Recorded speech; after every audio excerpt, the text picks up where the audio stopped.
นีวิทยุกระจายเสียงแห่งประเทศไทยจังหวัดเชียงใหม่ AM 1476 กิโลเฮิรตซ์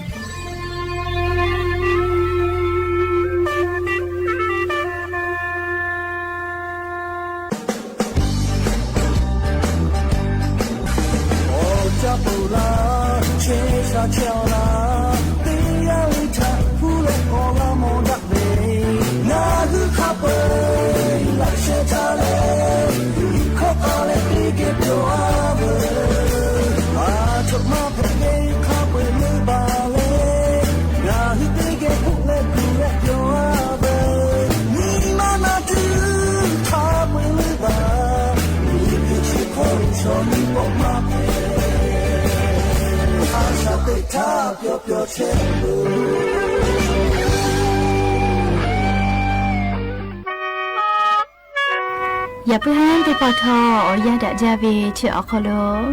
งาคือละหูยาติผาถารักกอบพุดะเวทะปาตออลเปงาละหูคอป้อเชเสมานะคะโบ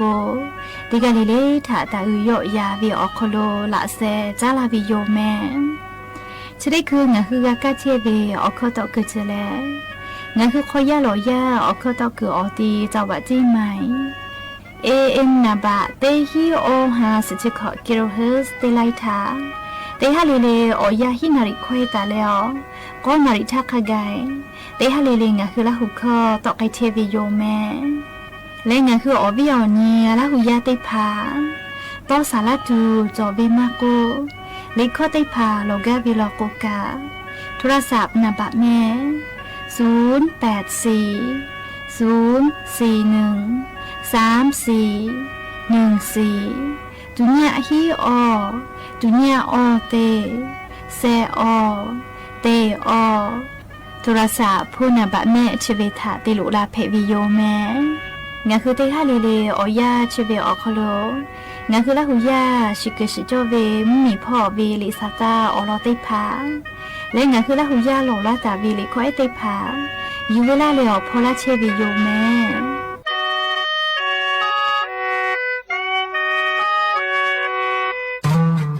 ชิติตาฮาเลฮากาเวออยาอยู่แม่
คือไทยมีเกออคโลอุปตาเวอเลียวค่ากฎหมายจะได้ดอแล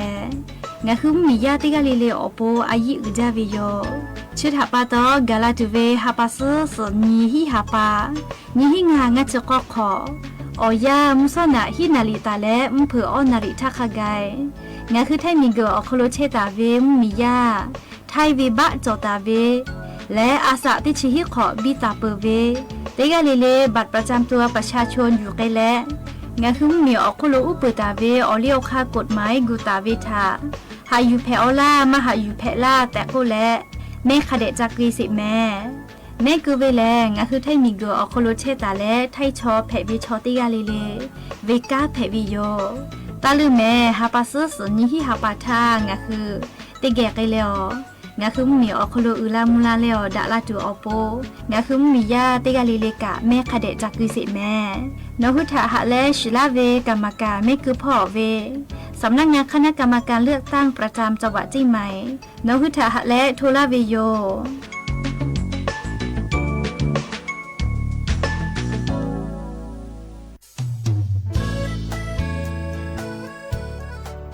น่าชื่ออยิจ้าเปื้อเวอเจอได้พาแลงาคือเยกาโคโลเวยาปายามิถะตีลูแลงาคือมีถะท่อตีลูตีสิไกเวชื่อถะปาตอน่าชื่ออยิจ้าเปื้อเวอเจอจะได้พางาคือเยกาแลงาคือมีถะมากาตีลูไกตัวอโปยานี้งาคือติแกนิมาละเซจ้าดะและน่าชื่ออยิจ้าเปื้อเวอเจอได้พาทางาคือติแกต่อดะกยาเวโนหุทาหะและโทลาเชเวจังหวัดจิไมโย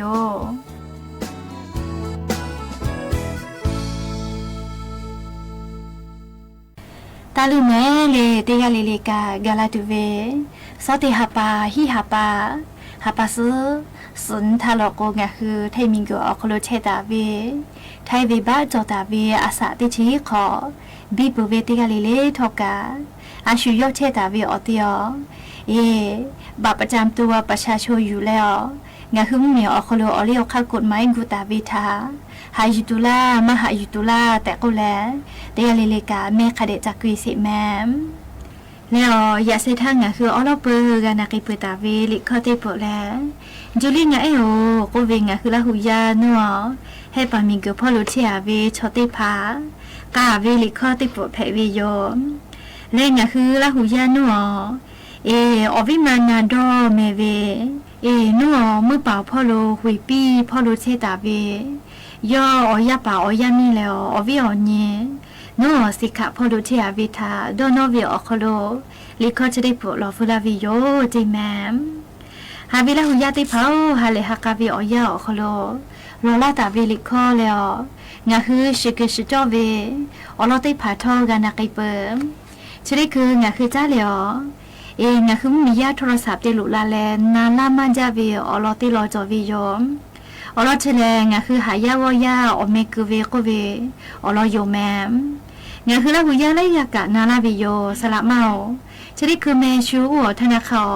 บัชีจะพอยเวลาแต่ก็แลนาลาวิโยบัชีพอวิมาหิแม่เลงาคือธนาคารอคโลรัฐบาลจ้าดาตาวิเศษมาจอธนาคารทกสก็เวติมาธนาคารออมสินแล้วธนาคารกรุงไทยจะเสมาอคโลไกแล้วชูกาติปาติพาทางคือนาอุราติปิตุเวตอคอแลมาลงทะเบียนผู้มีรายได้น้อยคือจะเคกะกุปีวิโยจะได้คือแลธนาคารจะเสมาพอตาวิโยจะได้หาปาปือแล้วซอติหาปาฮิหาปาติชงันทักกายพอวิโยจะแลคือหายากอยาที่ขอมาวิอคโลคือกากาจาเวมาโกมุตาวาตาเวอจือได้พางคือมือเลยที่ขอวิอาที่เสบาอคู่มากาวิชอได้พาหายากอยามาโกผู้จากาวิมากามาวิอมุโยแต่กุแลคืออเมจาลาคือเวโยที่เยกาวิอคโลที่กาเจติมาหิแมอาสาที่ชี้ขอบีปือแล้วที่ขอมาวิอคโลคือจากคือกะคืออคโลติเสบาอคู่มากาวิชอติพาติกาเลเลทอกายาเซทังงากุลาเปตาเวธนาคารจะเสมาทาจ้าดาแลงคืออเมจากเกรเพวิโยแล้วคืออเมจากเกรท่าอธุมาหลักฐานติพา ก็อยู่ใกล้เวลากูกว่างั้นคือจอตาเวบ้าออกแต่เวบ้าประจำตัวประชาชนออกแต่เวก็อยู่ใกล้เวโยแล้วงั้นคือธนาคารออกโลผู้จามากามาวิชอหายาวิชอแต่กูแลอแม่จะเกยท่าชุนหุฐานาลาจุโยนหุวิโมดีอัตโนมัติจือโจเลแต่กูแลชุนาลาจุโยงั้นคือจอตาเวคัสขับเอ้งั้นคือกากูปีวิโยแม่แล้ววุฒิพอรัฐบาลยุคือซ้ำหลวดแล้วหายาโวยาถาคักเฮติกาปีไกจูเวกูวิชอรัฐบาลมากูปอเซงั้นคือละหุยาไล่กาลวกัวจ้าถาจ้ากูด่าเลี้ยวหูด่าไกเวกาออกเข้ากะเก่าคดกานาวิโยอลนาวิทยาธามานังกาคือจอวิลกูกางานเกโลโทรศัพท์ติลุลาแล้วคดนาลาเพอกุลาวิอันทาอวิมาติกาโทรศัพท์ติลาแล้วกุลาวิโยโนอยู่คาโคโลขายาติพาไลกาจอมาจากคือให้วิโยเจแม่ก็จากวิโยเจนักกับผู้ขวามันน่ะโดนในหลักให้กูวิโยเจแม่อรอเฉลงอ่ะคือมากกาจอแม่มาหิแม่แต่พอตียังอ่ะคือตกคติพาเยวิชทกาจ้าถาจ้าหมอกติมาเปิดติมาเปิดคติยอดักไอวิลโกอรอชิฮิเวมาหิเวอรอติพากาชูหูติยกไอเปื้อแม่จะดับปะตองอ่ะคือนาวิทยาธาคเดนาเลอและงะคือหมอกคโลตอกโยโตลาเวเท่ากันงะคือสติคเดกาติโยวิโยตอกเขาโยกิปุตาเวแลมากกว่าอยู่โคกาวิทะปะตอมาโยโตลาสิทางะคือคเดกาดนนีจอวิโลแม่แต่กูแลงะคือละหุยาติพาทาสติปิดาเวติเจอเพวิโยมาลาเวติเจอมาหิแม่อยากให้งะคืออาชุยอตัวสติติพากาตัวอโปตอกเขาจะได้พาอยู่เวลาแล้วโอกาปิลาวิโยแล้วจะได้คือท่องงะคือขอจ้าแหลมุชามุยพ่อเวอลอติพาติเกียขอนากิเซมช่วยเจ้าป่ามุชามุยพ่อโลชานีแต่ยีปากโกเวองะคือแท่มีเกืออคโลทอกาอย่าเพิ่งห้าเหลียวซอบปอเวอยาแหลมมูฮัมยีรูเมรีเนโกเวติดีนัวเกาะไหลหลามพ่อโลเวียดนามฮอติดต่อพ่อโลเตียเหลียวงะคือไทมิงเกือฮอติดต่อพ่อโลเวลาชื่ออคโลมุกาลาตุโยเจแมมแล้วมูฮัมยีพายุโซร้อนมีรีแนนโกเวติดีกาลาวิทยาทางะคือไทมุยอนาติดต่อพ่อโลแล้วไทมิงเกือมุยต่อพ่อทักขะกายฮือลาตุโยซอปอผานีเวอยาไล่กาไลติทอกามุยลามาไกตุโยเจแมมและอย่าเพิ่งหาตียาตีแล้วซอปอสาวุมหลอกก็ทักขะกายงั้นคือแท้มุยอนาติต่อพ่อโลทอกามูจงมาแล้วมุยทอกาได้ฮาวิอคโลขอเชเปเซจอตาวิโยมุยลามาไกตุเวอตีแลจังหวัดที่ให้แลจังหวัดหน้าติต่อพ่อโลลามาไกตุโยเจแม่งั้นคือละหุยามาเอาเวลานัวจังหวัดที่ให้พ่อโลแลเชมาจาวิโยอยากให้จังหวัดนานพ่อโลล็อกวัวเกมเมลชอจือเชมาวิอตีแพวิโยเบื่อแล้วซอปอตาแลจะได้หาปาเบื่อท่าขกายเสชนีขกายงะคือแทมเหนียวนาติต่อพอโลทอกามุยีจงมาวิโยได้หาวิอคโลขอเชเปเซติแล้วฮีเชเปเซขกายจอตาวิโยจิแมมเบื่อท่าแล้วหาปาเบื่อตินีเสชได้นีได้แล้วหาปาซื้อนีท่าขกายมุยีได้ผาอาจจะก่อยอกไอตุโยตีฮาวิอคโลอเชเปเซตาแลขอเชเปเซอคโลเจติเชตาวิโยเจแมเชทอกางะคือเหนียวอคโลเพเชเวมุชามุยอลอติพาเพวิโยและชได้คืองะคือขอจ้าเลียวงะคือละหุยานัวกะเจอพอโลเชตาเวอวิปาชโมย่อเมทอกะย่อบาอปาเนวิโยเจแมย่อลิคอชิเพอก็เวนี่คือละหุยาแต่ชิเพวิชอชูกะช่วยอภิโหหุเตลาวิลโกชูชอจึงมาเฮนี่คือละหุยาดีโยแต่ก็เวลิคอจะได้ปลอแล้วนัวปาลีนอบาลาพ่อโลเชตาวินากะแล้วนาตาแกพ่อโลเชตาวิอวิมาซึมือเตผาถาโดนอวิอคโลลิคอจะได้ปลอแล้วฟิลาวิโยจิแมจะได้คืองะคือจ้าแล ลอลาตาวิลิข้อชิเพอแม่ก็เวสลามานาฮอติกาตาวิลิข้อจะได้ปวดทาติแกนักอิสิแมม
อาภิชุกุกะซอยฮอหือเตลาวิลอกวอ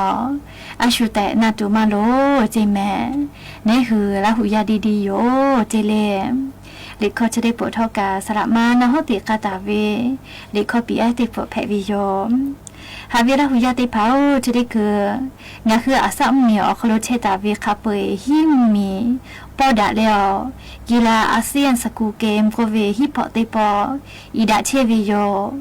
จะขอเป่าฮิปอติปอแลงาคือไทมีกือจะว่าจริงไหมเวออตีถาเยเลอีดาไอเชวิโยแล้วปุระเวติซื้อออกโลตาเลชดิซื้อทักขะไกกีฬาอีดาเวออกโลแลชดิคือเลี้ยงทอกามันจาเวนับติชองาคือไทมิงกืออเซผ้าแผวิลอจริงแม่ชดิคืองาคือไทมีกีฬาอีดาเวออกโลเลี้ยงกาตาเวคาเปเซชกอเลี้ยงทอกาไกเปวิโยและนับเนี่ยออกโลเชตาเวมมีแลอินโดนีเซียมีโยเบื่อแลนับเซลอกวเวียดนามมีนับอ้อสิงคโปร์มีแล้วนับงามาเลเซียมีนับขอลอกโกลามีและนับสลอกวกัมพูชามีเพวิโยงะคือไทมิโกเวออกโลจังหวัดจิงใหม่เวอตีทะเยแลจะได้คือแลกีฬาอาเซียนสกูเกมโกเวฮิปอติปออีดาไอเทวิโยและจะได้คือเท่ากันงะคือจิงใหม่ออกโลอีดาเวมาปุเซจะได้หาปันชกอนทักขะไกอีดาไอตูเวโยจิแมม งาคือละหูยากีฬาพ่อนิมาพูเวชอเตผาหลอกกูกากีฬาอีดะกืออเตเตผาไกเลียวจันนีจักเกยเพวิโยมีต่อมีอีดะวีกีฬาเตผาโยอลกูงาคืออาซามีอคโลเชตาเวขับเวหิมมีนักกีฬาเตผาลาแล้วงาคือจังหวัดจิงมาอคโลกีฬาอาเซียนสกูเกมก็เวฮิปอเตปอคโลอีดะลาตาวิโยแล้วเชซาจอซาพ่อลูกกันติเชเวมอสาราอุติภาโกเวียเชคืองาคือจิงไม่ออกคโลทอกาผู้จักกอปูลาตาเวใครลูอานาชริพาแลกาทิเพมากิเชเวลอจิงแมมจะขอป่าชเซฮาปาเวอยาเชอคโลงาคือมียาผู้จักกอปูลาตาเวใครลูอานาเพวิชอทอกากาทิมาตะลาเชวิโยและจะคนนี้งานงั้นจะก็ขอตีหาปาตาและนี่จะอ่อนนี้สหาปาจูเรหาปาเวอยาเชอคโลงาคือมียาจังหวัดจิงใหม่อคโลเวปุจักก็ปุวุลาตาเวใครรู้อานาแพกไอเปเวคาเปยก็หาแลติชสกาเซวิชอติผามาโจเสงาคือจังหวัดจิงใหม่อคโลแล้วปุจักก็ปุวุลาเวใครรู้อานาแพมาจาเวนาบะเตแลอำเภอเมเต้พอลุลอจิแมมนาบะนี่ลอกัวจิไหมวีนาบะแซ่อำเภอสันทรายนาบะอ้ออำเภอแม่ริมแล้วนาบะงาลอโกอำเภอดอยสะเก็ดพอลุลอจิแมมใครรู้อานาก็วิเชแลปุจักก็กะเจเลเวตาวากะจาเวปุจักก็ติผาปุเวลาตาวีอานาลูติยาโยจะละปะตอดะจาวิแลงะคืออตุทาปุจักก็ตาฉิเจมาชิจเวียคู่กาปุจักก็ติผาจออีกากาเตอเวมุยกือมาโกอีกาติผาเกเลเวียอคโลอวูเลอเยกะทิพีตอลาวิโยจะดาปะตอปุจักก็เชกอติติผาทะทอกางาคือขับเอ้กากูเจบาวิโยงาคือแล้วจะเกติกาเวลโกงาคือเยกาคโลเวชอติผาทอกาปุจักก็ปุเวลาตาเวใครโลอานาก็เวจะได้ผาทางาคือต่อดะกาแล้ววุดะกกาตุโยมแล้วอเลมึงคือมากะพะดะกิสิทาตอสาฟุลาตาวีอลอเอกาติลอจอตาวิโยนันโดเมเวนัวหุยปีมือเป่าพ่อลุเชอาเวยามีนัวสิกิพ่อลุเชตาเวชิมีแล้วละมีแลวิปาจาอปาเตผาถาตอสาฟุลาวิโยโนเวอจะได้คือเชสาเชียยอปูดาโดหาจริงแม่กาลาตูเวจะขอเป้าติชหาปาทาลโกกลาตูโยแต่ก็แลอยาดูเตพาเลอวิอนิทาตอสาฟุลาวิโย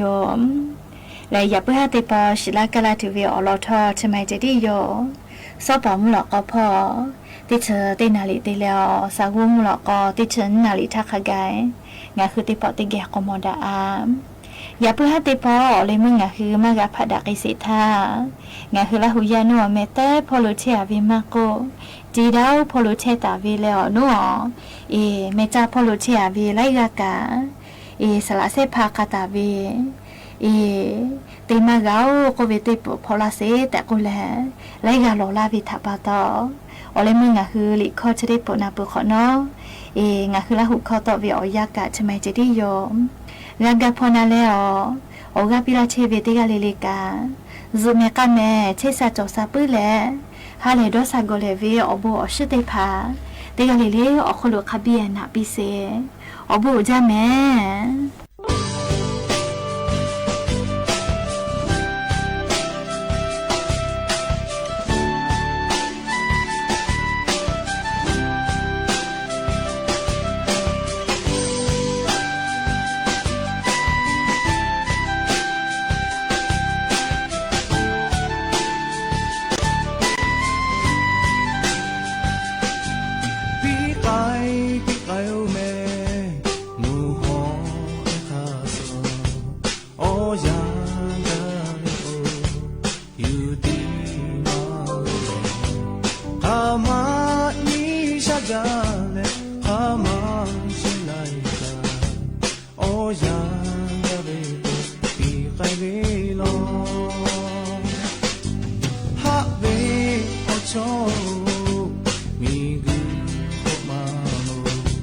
งาตี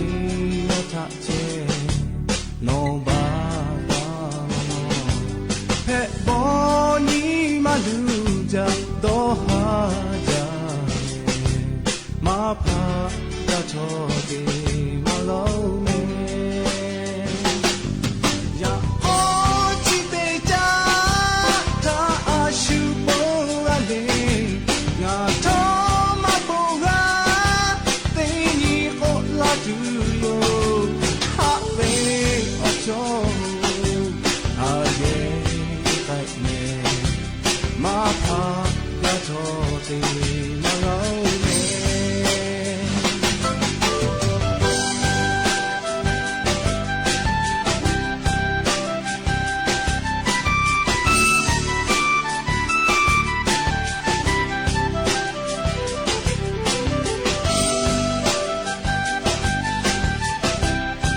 しゃ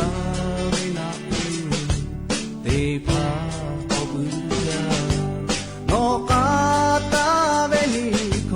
がたべきぽれどのにまはべしよはべおちょみぐまやかのらうくむえとかすじょもいまがだれおめれやみかがじょちょめやおちでじゃたあしゅぽられやとまぽがてにぽらじゅよ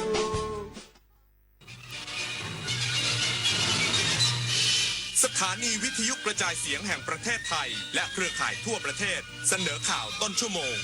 รู้เร็วรู้จริงเกาะติดทุกสถานการณ์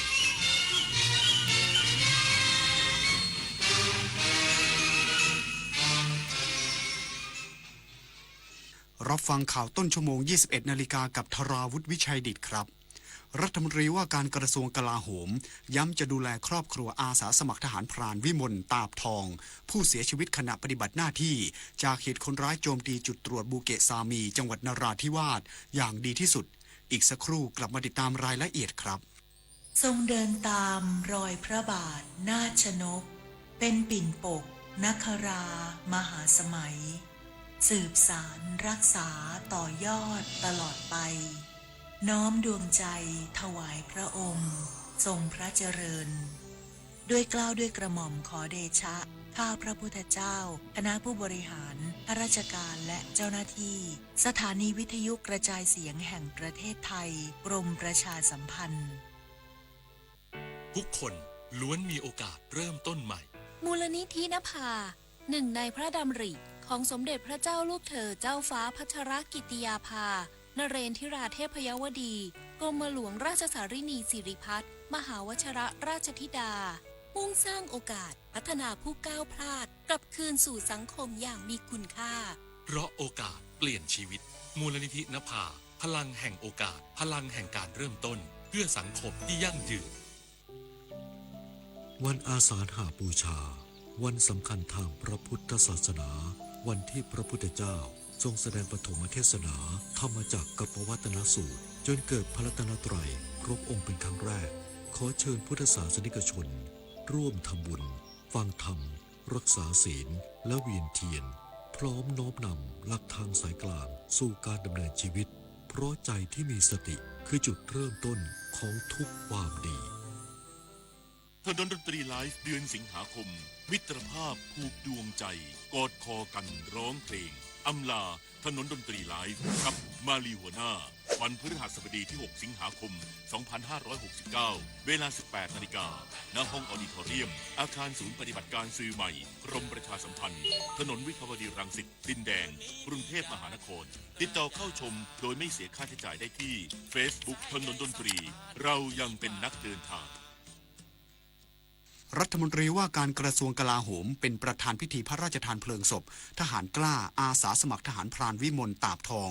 ผู้เสียชีวิตขณะปฏิบัติหน้าที่จากเหตุคนร้ายโจมตีจุดตรวจบูเกะซามีจังหวัดนราธิวาสย้ำจะดูแลครอบครัวผู้เสียสละอย่างดีที่สุดพลโทอดุลบุญธรรมเจริญรัฐมนตรีว่าการกระทรวงกลาโหมเป็นประธานในพิธีพระราชทานเพลิงศพอาสาสมัครทหารพรานวิมลตาบทองสังกัดหน่วยเฉพาะกิจกรมทหารพรานที่ 45 ซึ่งเสียชีวิตขณะปฏิบัติหน้าที่จากเหตุคนร้ายโจมตีจุดตรวจบูเกะซามีตำบลตันยงมัสอำเภอระแงะจังหวัดนราธิวาสโดยพิธีจัดขึ้นณเมนวัดจำปาธารารามอำเภอสังขะจังหวัดสุรินทร์มีผู้บังคับบัญชาระดับสูงของกองทัพหน่วยงานภาครัฐผู้นำท้องที่ผู้นำท้องถิ่นและประชาชนร่วมไว้อาลัยเป็นจำนวนมากรัฐมนตรีว่าการกระทรวงกลาโหมย้ำว่าการสูญเสียกำลังพลถือเป็นความเจ็บปวดของคนทั้งกองทัพและรัฐบาลจะดูแลครอบครัวผู้เสียสละอย่างเต็มที่ทั้งด้านสวัสดิการการเยียวยาและคุณภาพชีวิตรวมถึงผลักดันโครงการบัตรทองฮีโร่เพื่อให้บิดามารดาคู่สมรสและบุตรของกำลังพลที่เสียชีวิตจากการปฏิบัติหน้าที่ยังคงได้รับสิทธิรักษาพยาบาลอย่างต่อเนื่องพร้อมยืนยันว่า กองทัพจะดูแลครอบครัวผู้เสียสละอย่างสมเกียรติและเดินหน้าปฏิบัติภารกิจเพื่อปกป้องประเทศชาติต่อไปกฤษดาสุนทรสวทสุรินทร์รายงานกระทรวงเกษตรและสหกรณ์เร่งผลักดันผลิตภัณฑ์นมไทยขยายฐานการส่งออกสู่ 6 ประเทศเป้าหมายในอาเซียนและจีนหวังระบายน้ำนมดิบภายในประเทศได้มากกว่า 1,000 ตันต่อวันนายวัชรพลขาวขำรัฐมนตรีช่วยว่าการกระทรวงเกษตรและสหกรณ์เป็นประธานการประชุมแนวทางการขยายตลาดผลิตภัณฑ์นมขององค์การส่งเสริมกิจการโคนมแห่งประเทศไทยในต่างประเทศโดยกล่าวว่ากระทรวงเกษตรและสหกรณ์เตรียมเปิดตลาดส่งออกผลิตภัณฑ์นมของอสค.ไปยังต่างประเทศเพิ่มขึ้นโดยที่ประชุมได้รับทราบถึงโอกาสของนมไทยในตลาดจีนยังมีโอกาสในตลาดพรีเมียมที่ยังสามารถนำเอกลักษณ์ของไทยมาผสมผสานเช่นนมรสทุเรียนและนมรสมังคุดเชื่อว่าจะเป็นโอกาสในการเปิดตลาดและเติบโตได้ดีในกลุ่มผู้บริโภคชาวจีนนอกจากนี้ที่ประชุมยังได้รับทราบว่าตลาดอินโดนีเซียจะสามารถดำเนินการได้ทันทีเนื่องจากมีการพึ่งพาการนำเข้าจากต่างประเทศทั้งหมดแต่ในปัจจุบันยังติดอุปสรรคสำคัญในเรื่องของขั้นตอนการขอใบอนุญาตและการรับรองมาตรฐานต่างๆที่มีความล่าช้าอย่างไรก็ตามหากแผนการส่งออกในกลุ่มอาเซียนประสบความสำเร็จคาดว่าจะช่วยระบายน้ำนมดิบได้กว่า 1,000 ตันต่อวันทางนี้ได้มอบหมายให้สำนักงานที่ปรึกษาการเกษตรต่างประเทศและฝ่ายเกษตรในแต่ละพื้นที่เร่งศึกษาข้อมูลตลาดเพื่อจัดทำยุทธศาสตร์การตลาดให้สอดคล้องกับแต่ละประเทศพร้อมประสานหน่วยงานของแต่ละประเทศคู่ค้าเพื่อเปิดทางให้ผลิตภัณฑ์นมไทยสามารถเข้าสู่ตลาดต่างประเทศได้รวดเร็วยิ่งขึ้นอีกด้วยชาวนันท์มาลีรายงานสำนักงานประกันสังคมชะลอการจัดการเลือกตั้งบอร์ดประกันสังคมรอคำวินิจฉัยศาลปกครองนางสาวกาญจนาภูลแก้วเลขาธิการสำนักงานประกันสังคมเปิดเผยว่าที่ประชุมคณะกรรมการการเลือกตั้งผู้แทนฝ่ายนายจ้างและผู้แทนฝ่ายผู้ประกันตนมีมติชะลอการจัดการเลือกตั้งตามประกาศลงวันที่ 25 พฤษภาคม 2569 หลังศาลปกครองกลางมีคำสั่งทุเลาการบังคับเงื่อนไขที่กำหนดให้ผู้มีสิทธิ์เลือกตั้งต้องลงทะเบียนใช้สิทธิ์กับสำนักงานประกันสังคมก่อนการชะลอการเลือกตั้งครั้งนี้เพื่อให้การดำเนินงานเป็นไปด้วยความเรียบร้อยโปร่งใสและสร้างความเชื่อมั่นแก่ผู้มีส่วนเกี่ยวข้องทุกฝ่ายโดยจะพิจารณาแนวทางการดำเนินการตามกระบวนการตามกฎหมายต่อไปสำนักงานเขตดินแดงกรุงเทพมหานครออกประกาศแจ้งเตือนประชาชนเนื่องจากเกิดเหตุอาคารที่อยู่ระหว่างการรื้อถอนทรุดตัวบริเวณซอยประชาสงเคราะห์ 28 โดยขณะนี้เจ้าหน้าที่และหน่วยงานที่เกี่ยวข้องกำลังเร่งเข้าดำเนินการและควบคุมสถานการณ์ในพื้นที่จึงขอแจ้งความร่วมมือประชาชนผู้ใช้รถใช้ถนนให้หลีกเลี่ยงการเดินทางผ่านเส้นทางดังกล่าวเพื่อความปลอดภัยและเปิดทางให้เจ้าหน้าที่ปฏิบัติงานได้อย่างสะดวกรู้ปิดรู้ใช้ร่วมใจประหยัดพลังงานจบข่าวธราวุฒิวิชัยดิษฐ์อ่านรับฟังข่าวครั้งต่อไปเวลา 22 นาฬิกาครับติดตามข่าวที่นำเสนอไปแล้วได้ที่ www.thainews.prd.go.th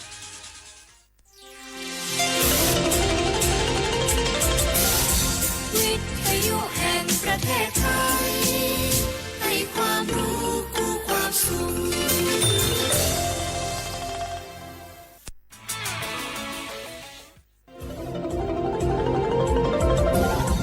วิทยุแห่งประเทศไทยให้ความรู้คู่ความสุข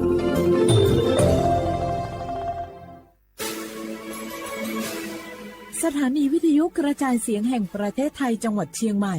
AM 1476 กิโลเฮิรตซ์สถานีวิทยุภาคภาษาชาติพันธุ์แห่งเดียวในประเทศไทยที่มีความทันสมัยเชื่อถือได้สร้างอัตลักษณ์กลุ่มชาติพันธุ์สู่สากล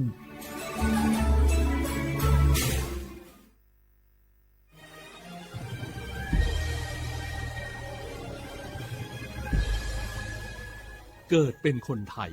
เติบโตบนผืนแผ่นดินไทยจงภูมิใจในความเป็นไทยชาติไทยเรานั้นนับเป็นชาติที่มีความเป็นมาเก่าแก่ยาวนานเรามีภาษาวัฒนธรรมและมีสิ่งต่างๆที่เป็นเอกลักษณ์ให้เราได้ภาคภูมิใจในความเป็นคนไทยเราควรเห็นคุณค่าและมีความรักชาติหวงแหนแผ่นดินอันเป็นมรดกของบรรพชนร่วมภาคภูมิใจในความเป็นไทย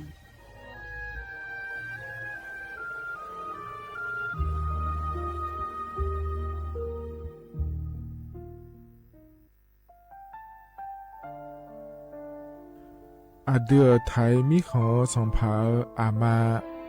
สมเด็จพระนางเจ้าสิริกิติ์พระบรมราชินีนาถพระบรมราชชนนีพันปีหลวงควยตาโอดาเลียกาชายันดาชอเนมาอายออามามิขอเปียวเนไทยมิขอกะดูอาคาชอเจอกะดูเงเกเนลาหมายแอจิเชนีถามิเนนือมาละเขมาเงเลเชญาเธอมิเนอาดืมาโยหานาลูอายอนเนเกเนโยเยบอเนมาอีนอายอมโดอาดืเนโอเอียเนควยตาโอดาเลมิเนนือมาหน่วยสาวเนวอจอยเรญาอาดืมาโยหานาลูอายองนือมาละเขยอจอนาลูเนเกเนโยเยบอชอเนมางามาอาเขาชอเจโยกานาลู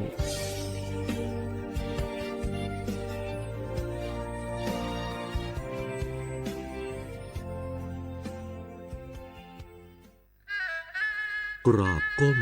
บังคมบาทปิยราชธิดาพระเสด็จสู่ฟ้าปวงประชาร่ำให้ครวญนานาพระกรณียกิจในดวงจิตทวินหวนทุกเร้าเศร้าในสวงพระคือดวงใจไทย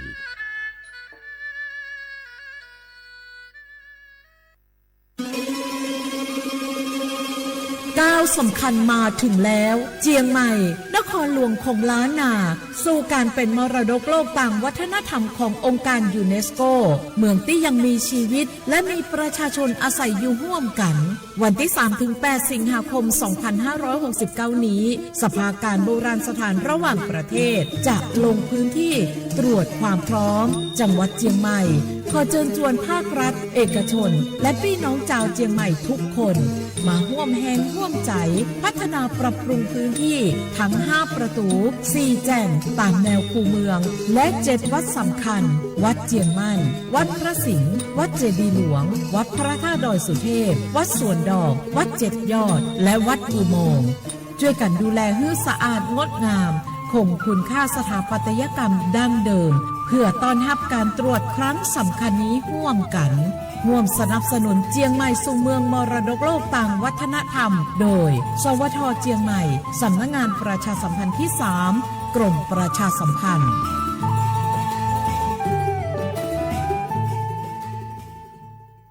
สปสชงาเสียงเนเย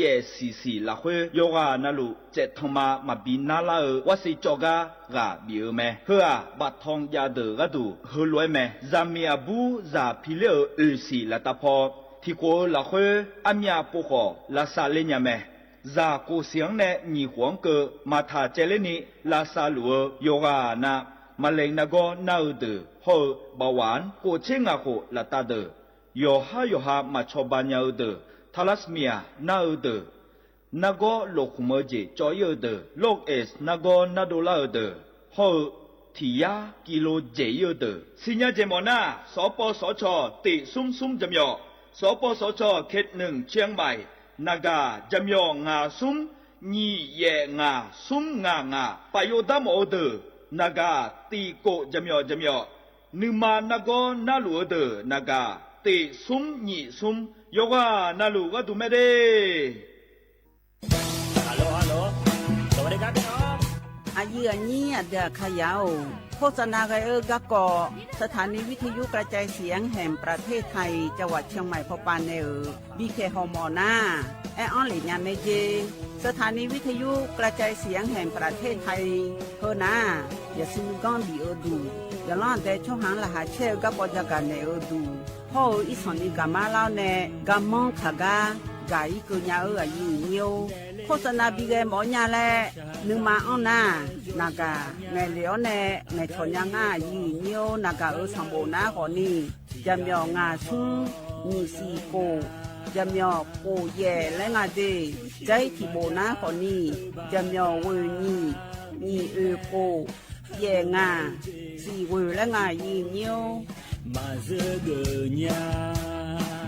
我是shiny โอโบดะจ้า โอเบชอปเปอร์ เหมือนสุงคา ปอกว่า ย้อจง โอดูธรรมา สถานีวิทยุภาษาชาติพันธุ์แห่งเดียวในประเทศไทย ทันสมัยเชื่อถือได้ แล้วพบกันที่สวทเชียงใหม่ AM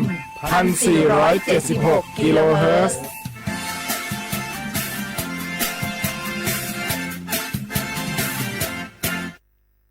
ข้าชอชอเวนเวนเวน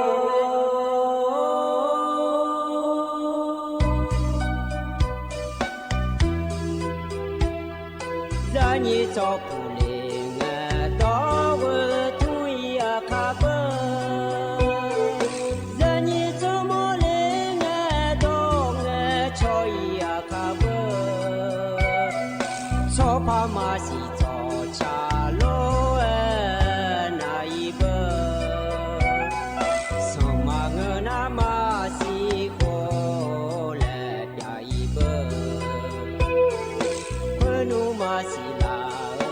subscribe cho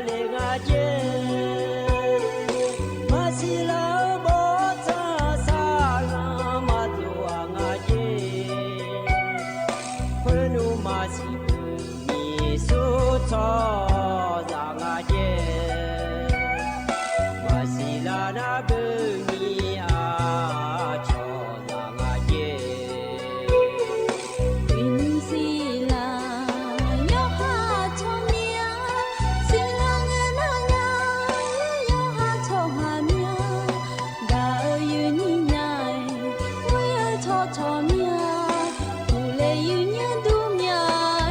để không bỏ lỡ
จิพออุดุธรรมะเดไอเยนี้มีของยาโยกานาลุเนอรอเยเนียวเยเนียวนิมจิกะลอเยมีนาลุทอนจัวโลเยนี้มีของยาโยกานาลุเนอพยาทอนจัวมีเดเยเนียวเดอุจิพอปะลอเยเนียวฮกามยอโมดูดะลอสวทเชียงใหม่แนลอเลยเยนี้โยกานาลุเนออายาทอนจัวฮนานาลีอายามลอเยเนียวนาลีเวหลานเนอนาลีเชหลังกันนี่เลยเนี่ยเดี๋ยวนิมจีนะขอเนี่ยจนเจอทีน้องกันเนาะก็ล่าเนี่ยเราวันจันทร์กันเนาะเราเลยนี้เธอมีเนี่ยเราเนี่ยนิมจีนะงานเนี่ยอายุเชื่อมือเนี่ยที่ขอรู้ว่าจะได้มาเดี๋ยวเนี่ยเดี๋ยวบาลาสิละคือไอ้เกินหนาเราเนี่ยเฮือจนงานจะที่จองงานเนี่ยอาศัยเยอะจองก็ล่าแม่เดี๋ยวเนี่ยเดี๋ยวบาลาสิก็ดูนะเราเนี่ยบาลาสินะขอเนี่ยสมเชติเนาะยาเดยเนี่ยเดเธอเนี่ยก็เยเนี่ยจะไม่เนี่ยเนี่ยเราอาคารนึงสอนเนี่ยเราต่อปะเราอันนั้นนี่เชื่อนี่เชื่อว่าสมเชเฮสมนนะราชการปะวานานาอันนั้นชลาเดยเนี่ยเดอาจจะมีเนี่ยนะก็ดูงานเลยและนะเราเนี่ยถ้าก็อาคารนึงสอนอันนั้นแบบนั้นนะขอเนี่ยเดี๋ยวพระบาทสมเด็จพระเจ้าอยู่หัวรัชกาลที่10เราอย่างเนี่ยอยากได้เลือกก็เนี่ยก็อันนั้นแล้วชลางาเทียเนี่ยเราเธอมีเนี่ยรอเยอะราชการปาก็ดูนานในงานอาคารนึงสอนนะรอเลยนี้เธอเนี่ยอุตสาหเนี่ยอุจิงก็นี่รอราชการปามีมัวดูมาเดือไทยมีคนเดินนี่อายอชิมชิมก็ดูอายอเนี่ยก็ดูอายอนกลังซ่าเนี่ยก็ดูรอยังสักว่าปาจอนดาวจ่าแม่เนี่ยนี่น่ารู้ว่าล้อเธอเนี่ยอายอนชิมก็ดูกลังซ่าก็ดูเดลจอนจ่าแม่เนี่ยอยู่หาในนึกจอนหาจาวลัวเราเดียเนี่ยเดี๋ยวเกิดแล้วขอเนี่ยดูอาคาช่วยเจออยู่เราลัวล้อถ่ายมีของเราคุยเราสัมพันธ์เนี่ยอุลาเนี่ยฮอลลูดานเนี่ยก็เราอยากจ่อมีเนี่ยเรากำลังคือเดือดเราคุยเราเลยนี่กำลังสักช่องเนี่ยไม่เดียเนี่ยเดน่าเราเนี่ยเธอใจที่นอนนะขอเนี่ยนี่ช่วยกันนอนนะวันอาสาฬหบูชาและขั้วอันนั้นฉลาน่าสมเชียงกันนะวันเข้าพรรษาล้อเฮนีนอนนะรออย่างเงี้ยเพเสื้ออันนั้นอยู่คืออันนั้นฉลาเดียเนี่ยเดือดไทยมีขอนะรออย่างเงี้ยเธอเพเสื้อยังถอดเท้ายอมยาเนี่ยจอยมีเนี่ยรออย่างเงี้ยเพเสื้อยังถอดเท้าเดือนะขอนี้สักหัวจะหลวยจอนลายาผาแล้วเราเลยอย่างนี้เฮนีนอนรูนานเนี่ยเดียเนี่ยเดถึงมีในอาคารนึงสอบแผ่ย่างเกินนี้รออย่างเงี้ยมีมัวดูแล้วจังหวะมีมัวดูยกานาลูนาเจียเนี่ยอบตเทศบาลร้อยเนี่ยถ้าก็ป้ามามีจ่ายพ่อป้ามาร้อยเลยอย่างนี้การไฟฟ้าและคุ้งงาล้ออย่างนี้โหลเดนะขอเนี่ยหนังเดียวชุมนอโหลเดเนี่ยเดพิบาทีมนพพรนะขอเนี่ยงานนั่งกันเนาะวันศุกร์กันเนาะเนี่ยโหยาเราหน้านัวเราเนี่ยเทล่าชาล่าหลัวก็เราอย่างนะชอฉุกเฉินนะคุ้งงาเราเนี่ยอย่างนี้มาลาซ้ำไปกันเนี่ยเดจอนะขอเดี๋ยวขอยาเราหน้านัวอีหยาแม่อย่างเนี้ยขอเดี๋ยวอนามัยหุ่มหมานะพิเถเดตกะโรงพยาบาลส่งเสริมสุขภาพตำบลรพสตและคู่งานเราในอย่างนี้เถอะพิเถแล้วขอเดี๋ยวเถละชะละในยาลาซานะอำเภอหุ่มหมาอีเนี่ยเราขอยาเถกะอำเภอขอยาไปอีเนี่ยขอเนี่ยลาซาอีหยาไม่เดยเนี่ยเดในที่เขาเราจะนำมาอย่างนี้นาลีเชหลังเกินนี้รออย่างนี้ก็กอแหลมเท้าเดี๋ยวอยากก็ยาแม่อย่างนี้รออย่างนี้จะกะกะเนี่ยพักขนมอายามพักยาหลวยอาจจะการอะไรมาเยอะเธอไม่แน่รอเยอะเฟซบุ๊กปนนะฮะลูน่ากดไลค์กดแชร์เธอจนเนี่ยยังไม่ได้เยอะเด็กแค่อันนั้นจะไม่จะการดันมาเยอะยุ่งจีกาเยอะทอนจ่อรอเยอะเดียวขาอันนั้นนะฮาลาที่นั่นฉลางเดียเยอะเด็กบาลาสีนะขอเนี่ยสี่รออาขอน้ำมังที่โขงเดียเยอะถ่ายอันนั้นนะอินวันจันทร์รอเห็นเนียวอันนอนนะอันนอนี่เชสี่บาลาสีนะกรกฎาคมและขั้วสิเดอาโคนะนี่พังอายาโกเชวุ้ยง่าเดยเนียวเฮนะโคโตราโตล้อเยนี่นะทอนเจอนิ่มจีอายาเมอละขั้วง่าเดยเนียวเดเฮก้างานก็กอลมทางเมียจักาและในมินะรอเยเนียวต่อชาติจุ่มแล้วพระนาหดามาเยเนียว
อาทนาต่อชาลอฮกาเยเนียพอนเน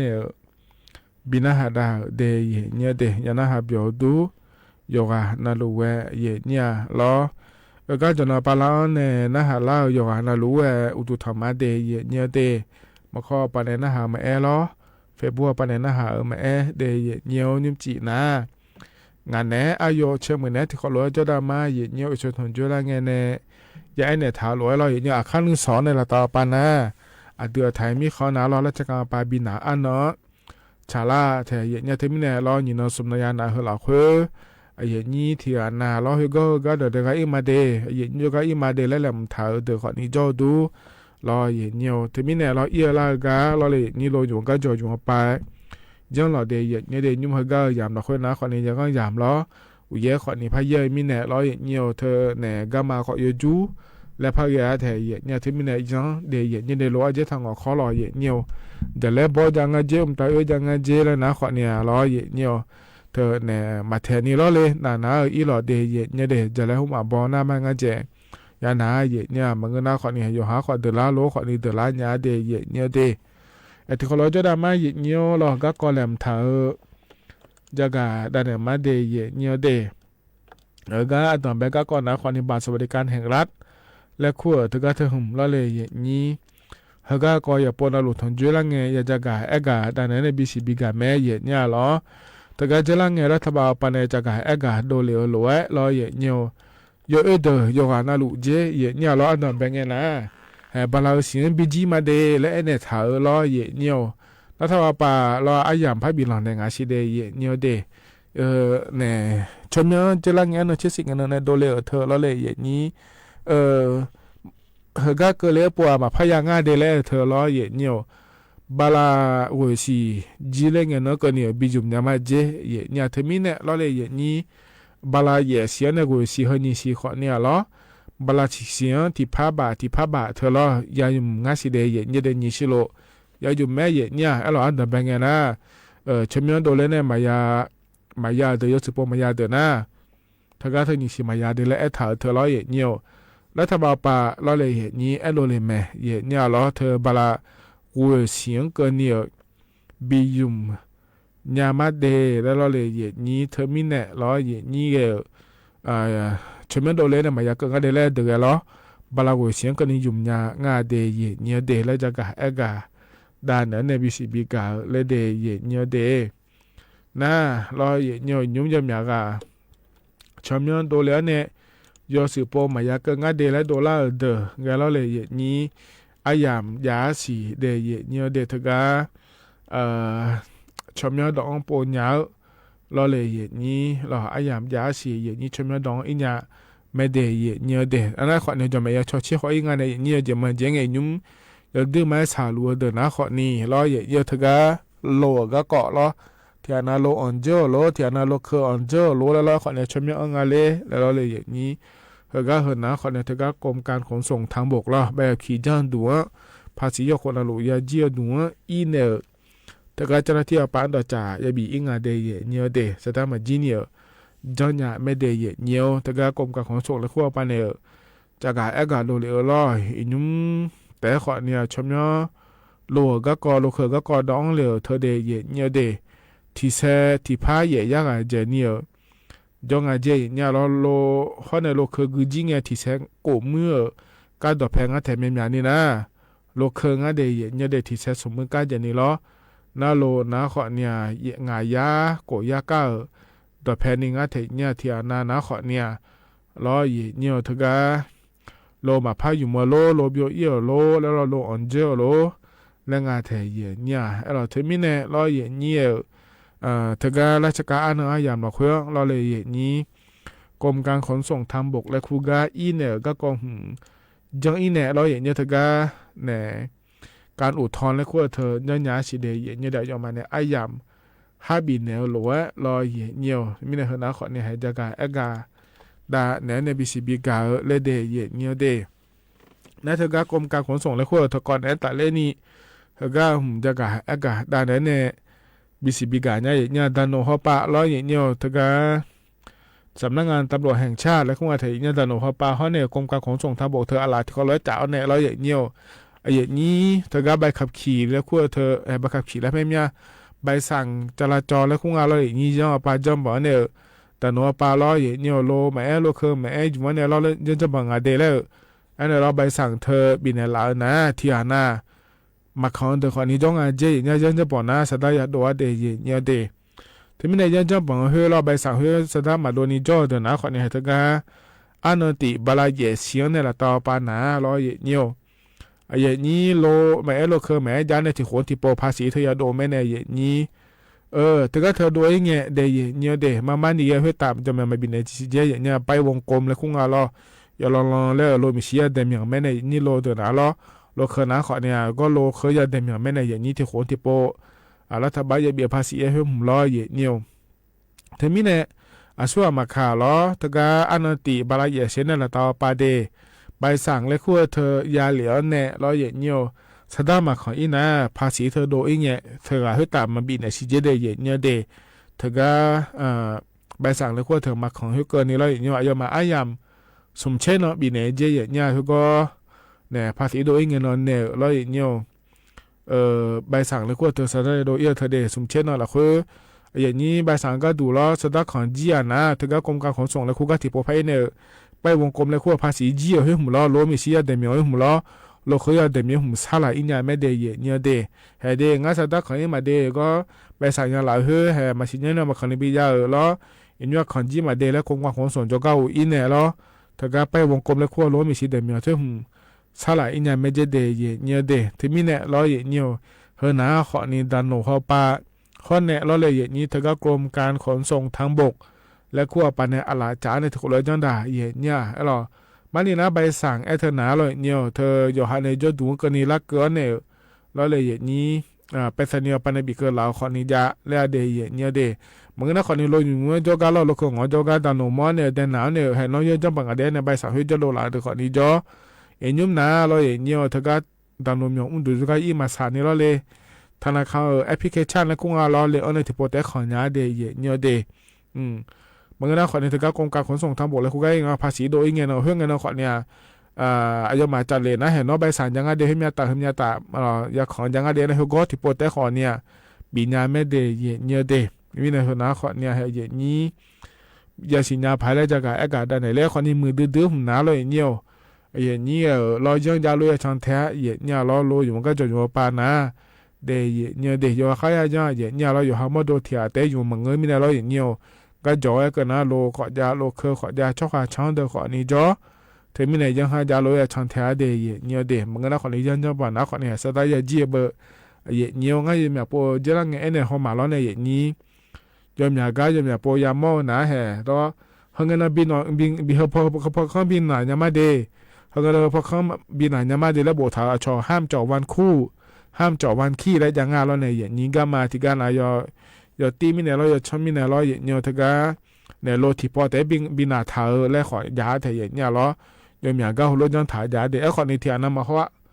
เกิดการหน้ามอแล้วเนี่ยหน้าแล้วเราเลยอย่างนี้ที่มิเนี่ยให้ตันหนูมานะขอในให้เงี้ยเนาะมาบินหน้าก็พอหนังแล้วมอนะตันหนูขอในให้ย่องว่าไปอยู่บวงเบอร์เนี่ยที่มิเนี่ยให้คนด้วยจีขอในจอเกลือเนี่ยเราโลเชื่อกันแต่มันเงยเราเนี่ยเกินบินหน้ายังไงเกินก็มาพอบินหน้ายังไงแล้วเขาเนี่ยยังหาจาโลยช่างแท้เดย์เนี่ยเดย์โลอยู่มันก็จะอยู่ว่าป้าขอเนี่ยในมือผายอีลานในยุ่มยาผายเราเลยอย่างนี้ทีนี้เนี่ยเราเฮนะขอนี่เห็นยุ่มเฮกาอาดัมเบียยามเฮเราคุยล้ออย่างนี้เนี่ยถอนจุนในจักรอากาศด้านนั้นในบิสิบิกาเดย์เฮกาหนาวเนี่ยต่อชัดจิบยุ่มแล้วพนาหาดามาหยีเนียว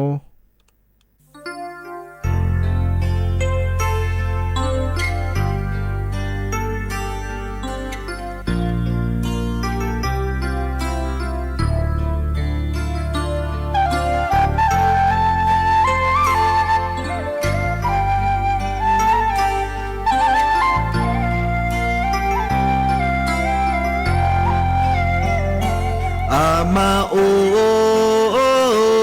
อาดาโออาลีเฮมอโดไลซอวอสากาเมียมาวอสากาเมียดาวมาเกญาอีนองไลซอ มาดาวดอเอกามานาเกอาลีฮกากามาชงละซอรอหาเนื้อเนื้อตาเกฮอละอีชออาลีเดซีทองปูเอโออีญาอามาอาดาญาบีโดเลงาอามาโออาดาโออาลีเฮมอโดเลอีชอวอสากาเมียเมาวอสากาเมียดาวมาเกญาอีนังเลอีชอจอบังเจฮอเลอีชอเมียเจลากาโกจอเกเจบิเกมาเนื้อปอเนื้อพาโฮจอเมื่อเดดาวมาอามาอาดาวอาเลียงโบซาลาวอีบาจินีทาบีนาลามาดาว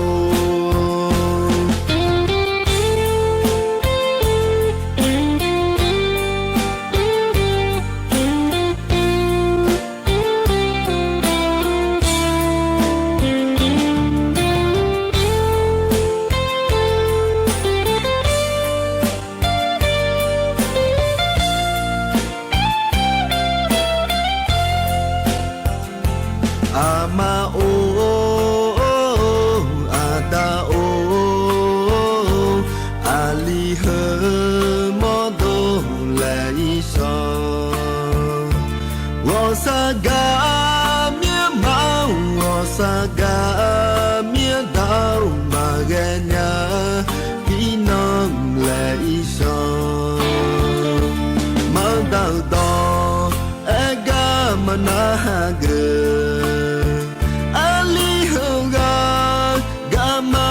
ชงละซอรอหาเนื้อเนื้อตาเกฮอละอีชอ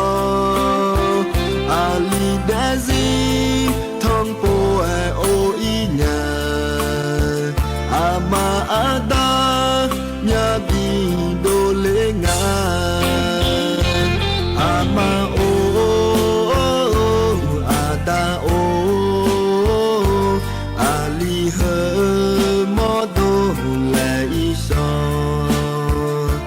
วอสากาเมียเมาวอสากาเมียดาวมาเกญาอีนังเลอีชอจอบังเจฮอเลอีชอเมียเจลากาโกจอเกเจบิเกมาเนื้อปอเนื้อพาโฮจอเมื่อเดดาวมาอามาอาดาวอาเลียงโบซาลาวอีบาจินีทาบีนาลามาดาว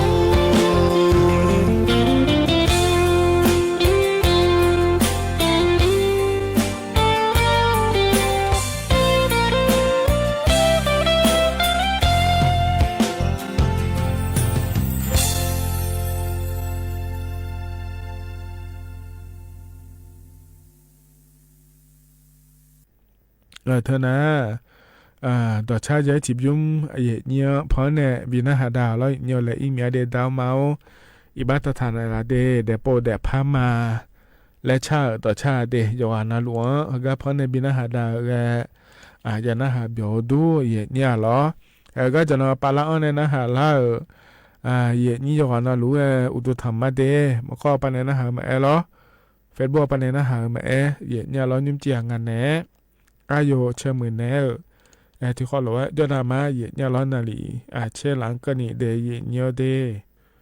สุดาดังแบบยามมาคุยนะรอนี่นะถอนจนในรัฐบาลฮอปากาก็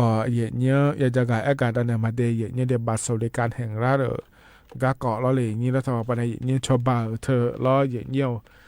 กันเนี่ยนะเราเลยนี่นักก็จะกาได้ไหนเนี่ยเย็นเนี่ยเราถึงกระทรวงสาธารณสุขและขั้วปันเนี่ยเราจะกาอากาศโดยเย็นเนี่ยการเป็นในโรคฝีดาดวานนอนและขั้วเธอเย็นเนี่ยเราเดือดถ่ายเจ้าหาเราหน้านัวเราเธอเนี่ยนักก็หัวเดือดถ่ายมีของละขั้วอย่ามองกันเนี่ยเราเย็นเนี่ยเธอชอมีของเนี่ยละอ้อนเนี่ยเดือดถ่ายเจ้าหาหย่อนเลี้ยวง่ายเย็นเนี่ยเราเดือดถ่ายเจ้าหาเนี่ยถ่ายเจ้าจะฉอแล้วอยู่ครับมันอย่ามองสิเดย์เย็นเนี่ยเดฝีดาบานอนในเทอมนะขอหนึ่งมันโดนรอเนี่ยมันเตือนหน้าเทอมหัวแต่เย็นเนี่ยเหรอที่นกหัวก็ดูเย็นเนี่ยแต่การนักก็ถึงยามอเดย์เย็นเนี่ยเดที่ยาตาสุ่มเชื่อวิวางเจเย็นเนี่ยเหรอน่าเสียเนี่ยเจนักก็ถึงเปียเนี่ยเราไอ้คนนี้เห็นเนี่ยเสียนะไอ้สิ่งนักก็ขอเนี่ยหย่องเดนั่งเดแล้วทุกการเทเนี่ยเมียนี่นะอาลียามอเจงเจอาลีที่ยาสุ่มเชื่องอาบูนะและเดมันเมียนี่นะคนนี้ยากูเดง่าเย่เนี่ยเราถ่ายช่อหาจีนี่เชื่อสุ่มชอมีเขาเนี่ยเล่ารอเจล่าเดง่าในเย่นี้น้ำเมียนี่ยามอนะคนนี้กูเทมาละคุยข้อในมือมาล้อชอแล้วยังเดล่าเนี่ยเดยเมียนี่กาล่าดูง่าเดเย่เนี่ยเดอินุ่มเกินเนี่ยเดือไทยมีเขาละคุยข้อเนี่ยนักก็น่าอยู่ก็มาบีหน่อยนี่ล้อเมียนี่มาบีหน่อยเนี่ยฮอลือดันยาง่าเย่เนี่ยล้อมิได้นักก็ก็เงี้ยล้อเย่เนี่ยเมียนี่นะคนนี้หน่อเลี้ยวนะล้อเลยเย่นี้เธอเนี่ยถ่ายช่อหาหน่อเลี้ยวเดี๋ยวนะเมียนี่นะเนี่ยชอมีเขาในละช่อหาเนี่ยที่เขาเลยจ่อตาโลอยู่ตาโลและงานเทียเนี่ยเรามาดูเทียเขาเลยเบี้ยต่อโลแล้วกันเนี่ยหน่อเลี้ยวงานเนี่ยเย่นี้มานี่นะรัฐบาลปานะล้อเธอก็จะสมัครดงเจมาจะตัวเจแล้วนะคนเนี่ยไทยมีของละคุยละเนี่ยอยู่ก็ยอมไม่มีนะนี่เชติเนาะกาฐานบิจอเดเย็นเดไอ้คนในเทียนามาชิลาเบอร์เราเลยนี้ที่มีในแห่ถ่ายช่อหาเพราะว่าชมีคนเนี่ยรอละรอนักก็เดินหย่อเล่นในละเดินมาชิญญานะคนในแห่ที่เขาจ่อตาโลอยู่ตาโลแล้วเขาก็เนี่ยหย่อเลี้ยวง่าเดเย็นเดที่มีในส่วนมาขาเราเนี่ยเธออยู่ห้องมันตัวชิญญางานเนี่ยก็เทมือจ่อโลมือหือจ่อเนี่ยชมีคนเนี่ยละช่อหาเนี่ยที่เขาเลยจ่อโลอยู่ตาโลน่าที่ไอ้ยามเจเนี่ยเราเนี่ยจะสามารถดูเนี่ยเราเลยนี่มาตัวงานเล่แล้วเรามาตัวนี่ตัวละงานเล่แล้วหม้อนะข้อมาหมอจะก็เอียนเนี่ยหมอจะมือพายเนี่ยเดย์เนี่ยเดย์เฮือก็มีคนในร้านเนี่ยเราเฮือเนี่ยเลยจะจ่อยเลยแต่เราอย่างมันเงินนั่นเราก็หัวช่วงก็มาเราเสียตัวคนนี้จ่อยเจเนี่ยเราแต่มีเนี่ยข้อมาหมอจะก็อินเนี่ยหมอเนี่ยยังมือพาลาซาอินเนี่ยเรามาทะเลาะกันเนี่ยอีกคนจอนเนี่ยยาลาซางานเดย์เนี่ยเดย์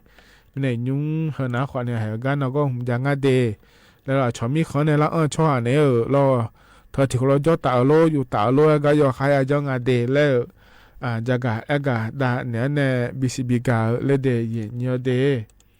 เฮนะเราอย่างเนี่ยต่อเราเหตุการณ์ยิ่งเจียอย่างนี้เนี่ยถอนเยอะไอ้ยามเฮละคนเราจะกะดานเนี่ยในBCBกาเดย์เนี่ยเหตุการณ์เนี่ยนะเราอย่างเนี่ยไอ้ยามข้าเจล่าเราเลยอย่างนี้ขั้นหนึ่งสอนนะเราอย่างเนี่ยเดือสัมภาเราเดือพระบาทสมเด็จพระเจ้าอยู่หัวอายอเดเลือกาเนื้อเกออันเนาะฉลาดมีเนี่ยเราเลยอย่างนี้เถอะกาอายุโซหามาเนี่ยเราชาเราเดือสัมภาชาเกอกัมพอเนี่ยบินาหดาเนี่ยเดย์เนี่ยเดย์ชื่อสมชื่อเพิ่มอย่างนี้ง่ายในอย่างนี้เฮกัมอายามข้าเจล่าหรือพอบินาหดาเนี่ยเราอายามจิเจนะขวัญเนี่ยกว่าอีมาเดยูมือเดย์เนี่ยเดย์ขั้นหนึ่งสอนหลักแช่ตอนนี้ทุลาเนี่ยเรางานเนี่ยอายเชื่อมือเนี่ยนาลีแย่ล้านเนี่ยวันหลังเกินนี่แล้วพัฒน์จุลมาเดย์อีมาอุดุธรรมะนี่ก็ตกวันเนี่ยชิบุเอล่ะกูเรามาดิมาสักพักกูเอมาล่ะน้องฉันเนี่ยเดินไปเนี่ยน้องน่าดูคุยแล้วกูจะจีมาแล้วที่กูเนี่ยน่าคุยเลยก็มาพัฒนาทำวันนี้ละคุยเลยงานสัญญาณอาจจะน่าชกมาแล้วอันนี้นั่นอยู่แล้วคุยจีมาสักพักที่ตอนนี้ดอกอันนี้ละก็สัมภาระละเท่านั้นยิ่งจะร้านนั้นใช้ช้าเลยพอดีที่นี่เนี่ยถ้า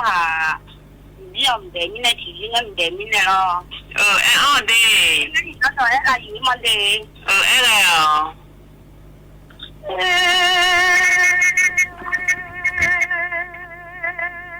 快攞咁少亂呀嘅，快攞平咁啲啊！呀，得把魚嘛有一咧，天空得嘛唔萬團嚟嘅。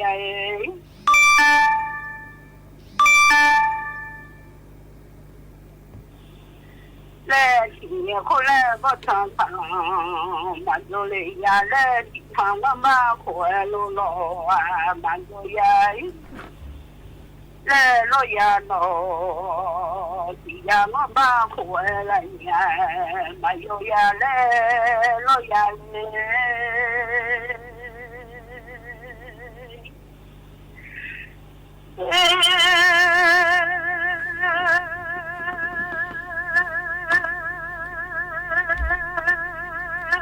看到我在，总怕我嘞，也好好要累，叫到我，我把酒喝呀就白。lo vào nó khuyên nó chỉ là khi nhà chỉ lo lối tiêu là nhà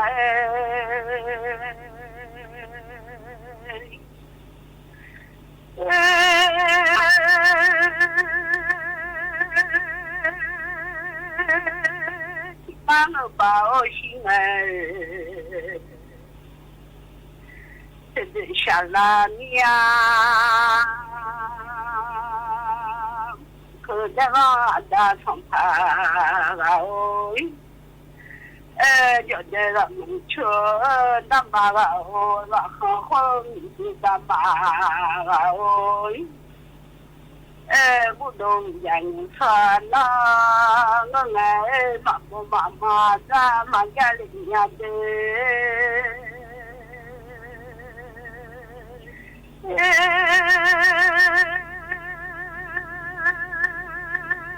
nó mà ra mà gia đình nhà mà chỉ mà na lỡ à anh gia nhà nó mà ra gia lo lại mà cho nên mà mai ra sao mà chỉ mà na lỡ à gia lo na mà chỉ mà na lỡ à sao mai nên nhà nó khuyên nó mà lên nhà ra bài xa mà lên nhà nó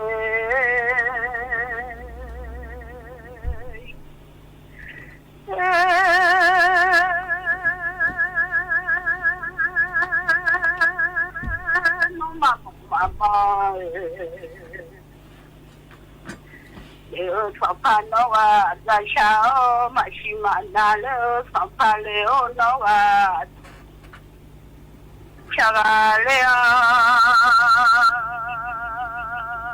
ngã đam mạnh vậy cho mò thì cô đam mạnh nhiều đi thổ mò từ mà ra ra đi cho mọi nhà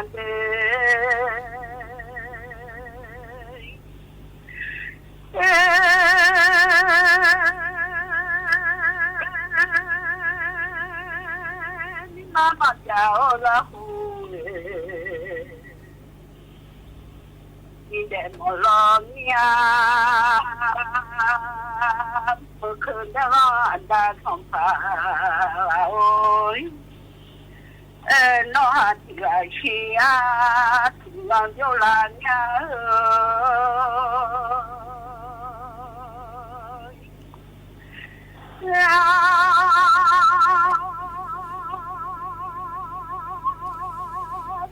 nó à đây mà do lo noa ra cho mà nhà lên nhà nó ta đã bay 叫老暖和了，马路呀嘞，你呀让不出那毛的。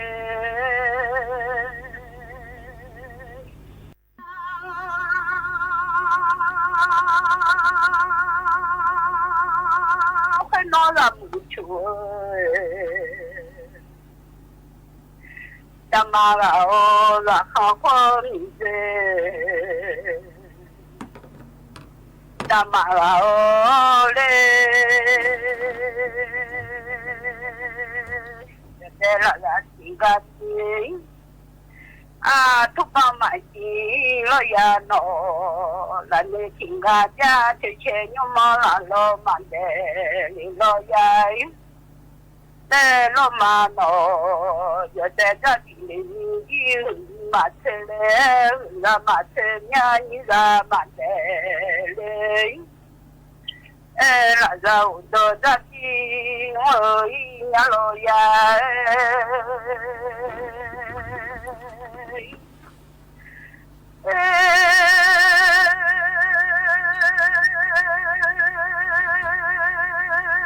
no la za u do Dani lo la ne le do Dani wa da lo ya le ya mo ko da da thong pa oi yo de la mucho da ma o la kha kho ni de da ma oi yo de kha la yo da la o le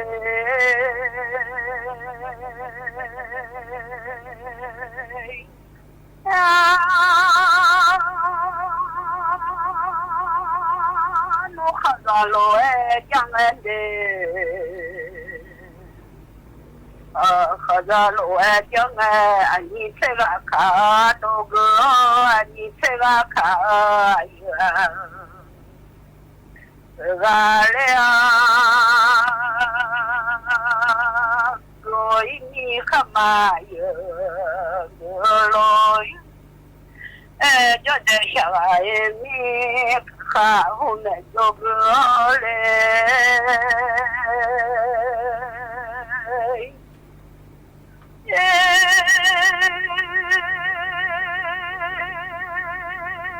No soy niña mundo allá Galea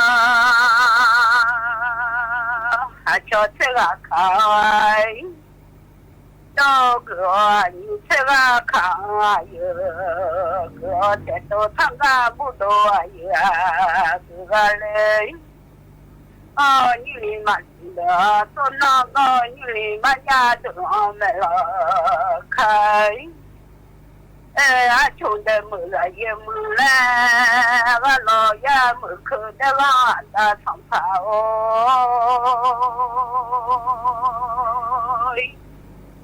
a te ya lo nya ma ya pa yo ho ji no nhum pha cha cơ na bo yo de de yi ho na ko ni ma je jo nya si ga du na le no si nga le no yo mu ne la ya lo no si ne du ta pho da le nga le no ayo han ni lu ha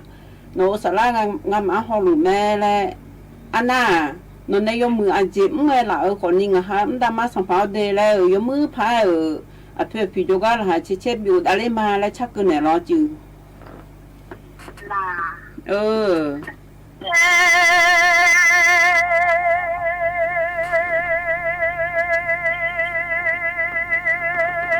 no la Tamara o la kha khom de Tamara o le Saja ma no na ma no de de u le la mu yo te na lo le ba so le la mu yo pyo yo lo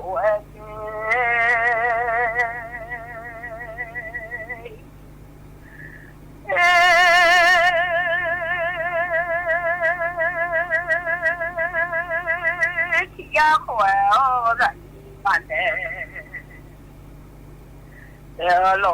其他的嘛坏了咯，啊有了，坏了你才去梦里了啊。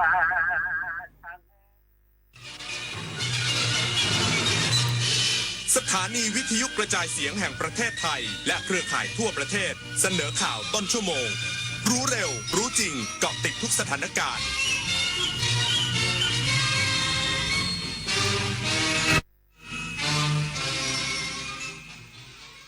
รับฟังข่าวต้นชั่วโมง 22 นาฬิกากับธราวุฒิวิชัยดิษฐ์ครับนายกรัฐมนตรีให้การต้อนรับรัฐมนตรีต่างประเทศลิทัวเนียในโอกาสเยือนไทยเป็นครั้งแรกในรอบ 22 ปีอีกสักครู่กลับมาติดตามรายละเอียดครับน้อมบังคมก้มเกล้าวเนาพระบาทในโอกาสเฉลิมพระชนมมงคลละสมัยทศมบดินทร์ปิ่นพไทยน้อมถวายพระพรชัยทรงพระเจริญด้วยเกล้าด้วยกระหม่อมขอเดชะข้าพระพุทธเจ้าคณะผู้บริหารข้าราชการและเจ้าหน้าที่สถานีวิทยุกระจายเสียงแห่งประเทศไทยกรมประชาสัมพันธ์ ที่ลืมบ่อยๆอย่าเพิ่งชะล่าใจลืมของเป็นครั้งคราวนั่นเรื่องธรรมดาแต่ถ้าเริ่มลืมเหตุการณ์ที่เพิ่งเกิดสับสนวันเวลาหลงทางในที่คุ้นเคยหรือเริ่มคุยกับใครไม่รู้เรื่องนั่นเป็นสัญญาณอันตรายของภาวะสมองเสื่อมสังเกตเร็วดูแลได้ไวพบความผิดปกติอย่านิ่งนอนใจรีบปรึกษาแพทย์เพื่อรักษาและดูแลอย่างเหมาะสมเพราะทุกความทรงจำมีความหมายเริ่มต้นปกป้องสมองตั้งแต่วันนี้29 กรกฎาคม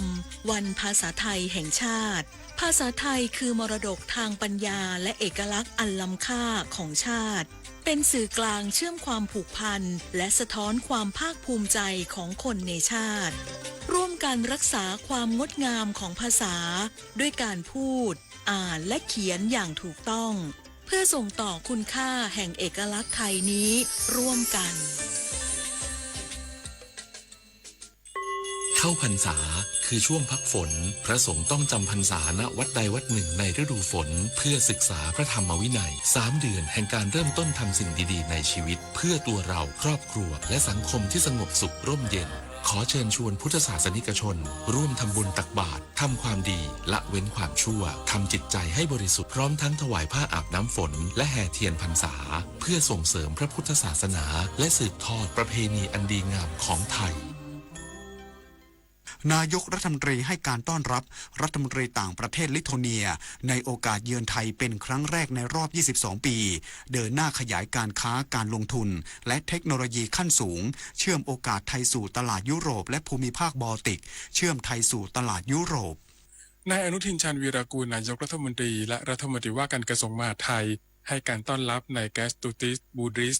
รัฐมนตรีว่าการกระทรวงการต่างประเทศสาธารณรัฐลิทัวเนียในโอกาสเดินทางเยือนประเทศไทยอย่างเป็นทางการซึ่งนับเป็นการเยือนระดับรัฐมนตรีต่างประเทศลิทัวเนียครั้งแรกในรอบ 22 ปีโดยทั้งสองฝ่ายยืนยันเดินหน้าส่งเสริมความร่วมมือระหว่างกันทางด้านเศรษฐกิจการค้าการลงทุนและความสัมพันธ์ระหว่างประเทศซึ่งทั้งสองฝ่ายเห็นพ้องที่จะผลักดันให้ภาคเอกชนใช้ประโยชน์จากจุดแข็งของกันและกันโดยลิทัวเนียยืนยันพร้อมให้การสนับสนุนไทยในการเจรจาความตกลงการค้าเสรีไทยสหภาพยุโรปและการเข้าเป็นสมาชิกองค์การเพื่อความร่วมมือทางเศรษฐกิจและการพัฒนาหรือ OECD นอกจากนี้ทั้งสองประเทศยังได้หารือถึงการขยายความร่วมมือในอุตสาหกรรมแห่งอนาคตเช่นยานยนต์ไฟฟ้าพลังงานสะอาดเทคโนโลยีการแพทย์ตลอดจนการแลกเปลี่ยนทางด้านการศึกษาวิจัยและสตาร์ทอัพเพื่อยกระดับขีดความสามารถในการแข่งขันและเปิดประตูสู่โอกาสใหม่ๆทางการค้าและการลงทุนในตลาดยุโรปและภูมิภาคบอลติกต่อไปศักดิ์สิทธิ์ประดับศิลป์รายงานกรมพัฒนาฝีมือแรงงานเปิดอบรมฟรีผู้ประกอบการโซลาร์เซลล์ปั้นอาชีพใหม่รับตลาดพลังงานสะอาด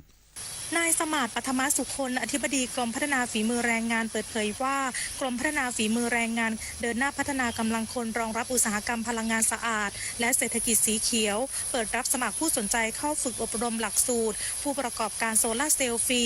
พร้อมกันที่กรุงเทพมหานครและจังหวัดภูเก็ตเพื่อสร้างผู้ประกอบการรุ่นใหม่รองรับความต้องการของตลาดพลังงานทดแทนที่ขยายตัวต่อเนื่องสำหรับการอบรมเปิดพร้อมกัน2รุ่นได้แก่ที่สถาบันพัฒนาฝีมือแรงงาน21ภูเก็ตระหว่างวันที่31กรกฎาคมถึง2สิงหาคมและที่สถาบันพัฒนาฝีมือแรงงาน13กรุงเทพมหานครระหว่างวันที่7ถึง9สิงหาคมใช้เวลาอบรม18ชั่วโมงรับรุ่นละ30คนผู้สมัครต้องมีอายุ18ปีขึ้นไปสำเร็จการศึกษาภาคบังคับหรือเทียบเท่าและมีประสบการณ์ด้านไฟฟ้าหรือระบบโซลาร์เซลล์ตามเกณฑ์ที่กำหนดผู้ผ่านการอบรมจะได้วุฒิบัตรจากกรมพัฒนาฝีมือแรงงานโดยเปิดอบรมฟรีไม่มีค่าใช้จ่ายผู้สนใจสามารถสมัครผ่าน QR Code หรือแบบฟอร์มออนไลน์ที่สถาบันกำหนดนิตยาคุณสิมรายงานรัฐมนตรีว่าการกระทรวงสาธารณสุขขีดเส้น2สัปดาห์ตรวจข้อมูลแอปหมอพร้อมหากพบเบิกเท็จหรือคีย์ข้อมูลผิดจะดำเนินการอย่างเด็ดขาดเผยวันเดียวแจ้งพบข้อมูลผิดพลาดกว่า400รายการนายพัฒนาพร้อมพันธ์รัฐมนตรีว่าการกระทรวงสาธารณสุขเปิดเผยถึงกรณีประชาชนร้องเรียนพบข้อมูลการรักษาในแอปพลิเคชันหมอพร้อมไม่ตรงกับการเข้ารับบริการจริงว่าได้กำชับให้เร่งตรวจสอบข้อเท็จจริงโดยวางกรอบเวลา2สัปดาห์เพื่อสรุปผลพร้อมระบุว่าสาเหตุอาจเกิดจากการคีย์ข้อมูลผิดความเข้าใจคลาดเคลื่อนจากการออกหน่วยบริการนอกสถานที่หรือกรณีการเบิกค่ารักษาโดยมิชอบซึ่งหากพบการกระทำผิดจะดำเนินการตามกฎหมายอย่างเด็ดขาดทางนี้ยืนยันว่าแอปพลิเคชันหมอพร้อมเป็นเพียงระบบแสดงข้อมูลที่ได้รับจากหน่วยบริการหากประชาชนพบข้อมูลไม่ถูกต้องสามารถแจ้งผ่านแอปพลิเคชันได้ทันทีเพื่อให้เจ้าหน้าที่ตรวจสอบและแก้ไขข้อมูลโดยจะไม่กระทบต่อสิทธิด้านอื่นรวมถึงหากส่งผลต่อการทำประกันสุขภาพภาครัฐจะมีระบบยืนยันข้อมูลที่ถูกต้องให้ด้านนายแพทย์วิจักษ์การจนะอุทัยผู้อำนวยการสำนักสุขภาพดิจิทัลเปิดเผยว่าจากการตรวจสอบข้อมูลโดยให้ประชาชนขี่แจ้งเข้ามาสรุปเย็นวานนี้พบมีเข้ามามากกว่า400รายการอยู่ระหว่างตรวจสอบเป็นรายกรณีพร้อมติดตามทุกวันนฤมลอุดมพรรายงานรู้ปิดรู้ใช้ร่วมใจประหยัดพลังงานจบข่าวธราวุฒิวิชัยดิษฐ์อ่านรับฟังข่าวครั้งต่อไปเวลา 23 นาฬิกาครับติดตามข่าวที่นำเสนอไปแล้วได้ที่ www.thainews.prd.go.th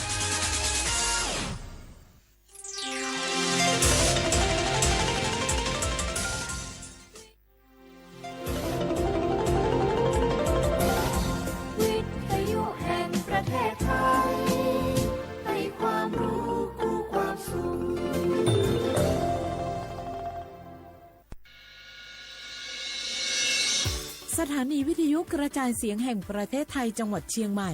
AM 1476 กิโลเฮิรตซ์สถานีวิทยุภาคภาษาชาติพันธุ์แห่งเดียวในประเทศไทยที่มีความทันสมัยเชื่อถือได้สร้างอัตลักษณ์กลุ่มชาติพันธุ์สู่สากล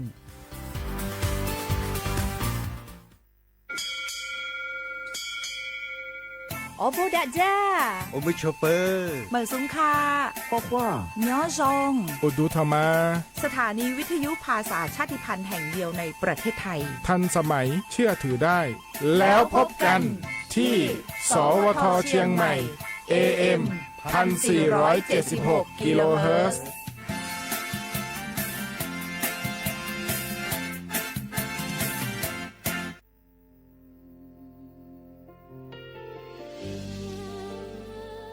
พระเสด็จสู่แดนสวงไทยทั้งปวงน้อมสำนึกในพระมหากรุณาธิคุณตราบนิรันดร์ข้าพระพุทธเจ้าข้าราชการและเจ้าหน้าที่สถานีวิทยุกระจายเสียงแห่งประเทศไทยจังหวัดเชียงใหม่กรมประชาสัมพันธ์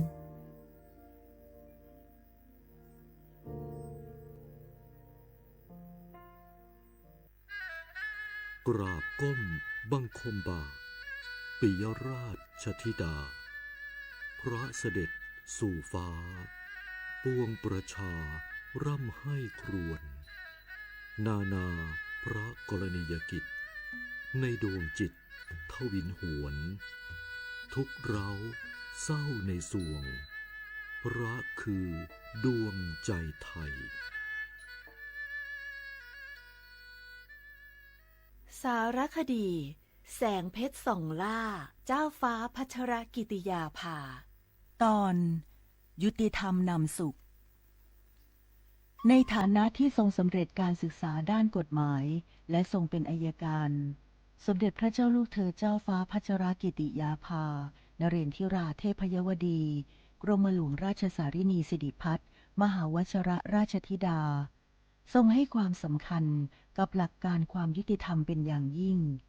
ทรงมุ่งมั่นที่จะพัฒนาวงการกฎหมายให้เป็นที่พึ่งของประชาชนโดยเฉพาะอย่างยิ่งผู้ได้โอกาสให้เข้าถึงกระบวนการยุติธรรมได้อย่างเท่าเทียมทรงใช้ความรู้ความสามารถอย่างเต็มที่ในการให้คำแนะนำทางกฎหมายแก่ผู้ที่ต้องการความช่วยเหลือทรงเป็นผู้ผลักดันให้เกิดโครงการกำลังใจในเรือนจำซึ่งเป็นการเปลี่ยนแปลงทัศนคติของสังคมต่อผู้ต้องขังหญิงและเด็กปิดผู้ต้องขังทรงเห็นว่าผู้คนเหล่านี้ควรได้รับโอกาสในการเริ่มต้นชีวิตใหม่และไม่ควรถูกตีตราจากสังคมทรงริเริ่มโครงการและผลักดันให้เกิดการปรับปรุงกฎหมายหลายฉบับเพื่อให้สอดคล้องกับสถานการณ์ของสังคมและคุ้มครองสิทธิของประชาชนได้อย่างแท้จริงพระองค์มีพระวิสัยทัศน์ที่กว้างไกลและทรงตระหนักถึงปัญหาในกระบวนการยุติธรรมทรงเชื่อมั่นว่าการสร้างความยุติธรรมให้เกิดขึ้นในสังคมจะนำมาซึ่งความสงบสุขและความเจริญอย่างยั่งยืนด้วยพระปรีชาสามารถด้านกฎหมายของสมเด็จพระเจ้าลูกเธอเจ้าฟ้าพัชรกิติยาภานเรนทิราเทพยวดีกรมหลวงราชสารินีสิริพัฒน์มหาวชรราชธิดาทรงนำพาความยุติธรรมสู่สังคมเพื่อช่วยเหลือผู้ได้โอกาสให้ได้มีโอกาสอย่างเท่าเทียมน้อมรำลึกถึงพระองค์พระผู้ทรงเป็นแสงแห่งความยุติธรรม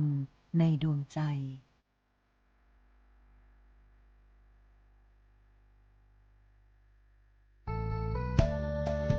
สถานีวิทยุกระจายเสียงแห่งประเทศไทยจังหวัดเชียงใหม่กรมประชาสัมพันธ์ประกาศรับสมัครบุคคลเป็นลูกจ้างเหมาบริการตำแหน่งพนักงานกระจายเสียงภาษาเมียนจำนวน1 อัตรา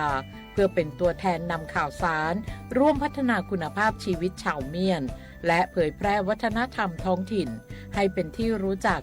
ผู้สนใจยื่นใบสมัครด้วยตนเองได้ที่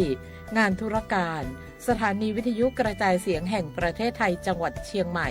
ตำบลช้างคลานอำเภอเมืองจังหวัดเชียงใหม่ตั้งแต่บัดนี้เป็นต้นไปสอบถามข้อมูลเพิ่มเติมได้ที่ 053-276-068 ในวันและเวลาราชการ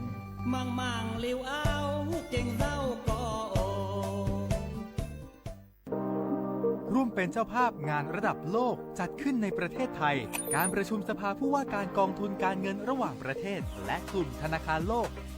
12-18 ตุลาคมณศูนย์การประชุมแห่งชาติสิริกิติ์ด้วยแนวคิดโลกทัศน์ใหม่ของไทยเพิ่มศักยภาพคนสร้างภูมิคุ้มกันในโลกที่ท้าทาย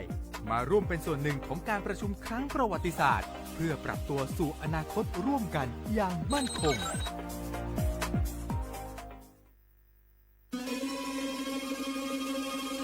ก้าวสำคัญมาถึงแล้วเจียงใหม่นครหลวงของล้านนาสู่การเป็นมรดกโลกต่างวัฒนธรรมขององค์การยูเนสโกเมืองที่ยังมีชีวิตและมีประชาชนอาศัยอยู่ร่วมกันวันที่ 3-8 สิงหาคม 2569 นี้สภาการโบราณสถานระหว่างประเทศจะลงพื้นที่ตรวจความพร้อมจังหวัดเจียงใหม่ขอเชิญชวนภาครัฐเอกชนและพี่น้องชาวเจียงใหม่ทุกคนมาร่วมแรงร่วมใจพัฒนาปรับปรุงพื้นที่ทั้ง5ประตู4แจ่งตามแนวคูเมืองและ7วัดสำคัญวัดเจียงมั่นวัดพระสิงห์วัดเจดีย์หลวงวัดพระธาตุดอยสุเทพวัดสวนดอกวัด7 ยอดและวัดอุโมงค์ช่วยกันดูแลให้สะอาดงดงามคงคุณค่าสถาปัตยกรรมดั้งเดิม เพื่อต้อนรับการตรวจครั้งสำคัญนี้ร่วมกันร่วมสนับสนุนเจียงใหม่สู่เมืองมรดกโลกต่างวัฒนธรรมโดยสวท.เจียงใหม่สำนักงานประชาสัมพันธ์ที่ 3 กรมประชาสัมพันธ์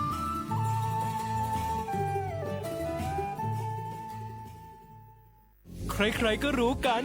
ถุงยางอนามัยพกเอาไว้ช่วยได้ช่วยป้องกันโรคอันตรายที่มากับเพศสัมพันธ์ทั้งซิฟิลิสหนองใน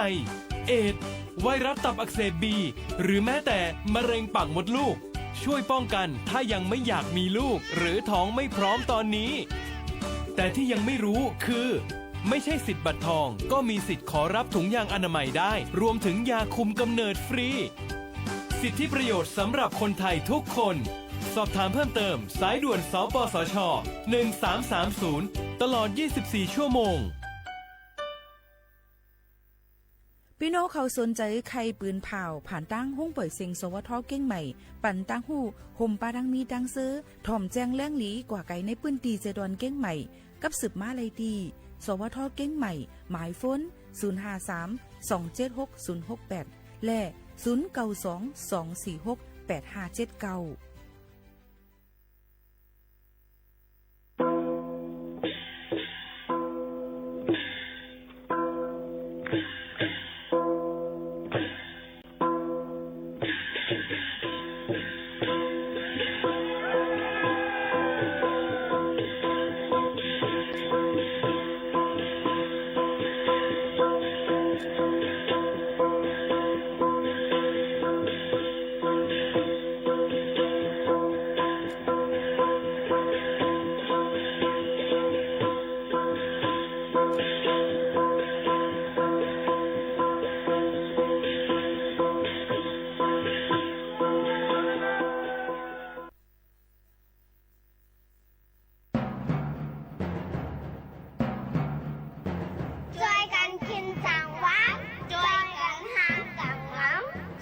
เป็นวันแห่งการที่น้องไม่ห้อ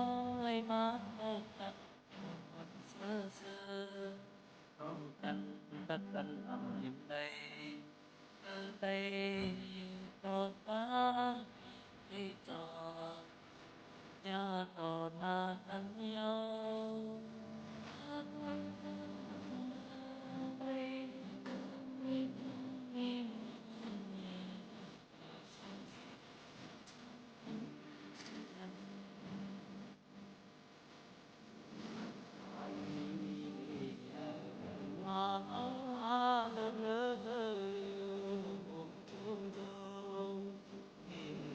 ดังเลยน้องทักที่เป็ดไว้งานคือคอยกินตังสึกออกกุลอย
กันไม่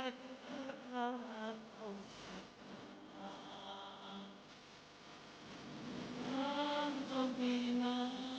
ต้องมีนะ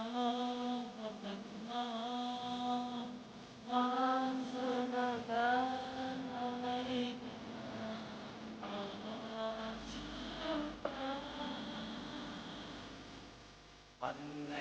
เป็นวันเยือนยางที่น้องได้เอาเลยมาโทษกันมันซื่อกันตันเอาอย่างไรได้อยู่ตัวตั้งที่เดียวผมยอดออกมากันยาวได้ได้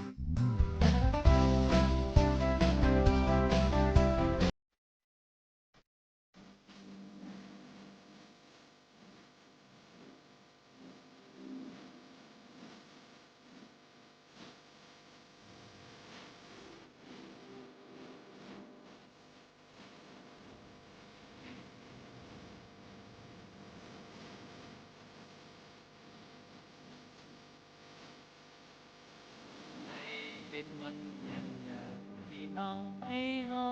ยมาเอากันเอากันตักกันเอาอย่างไรได้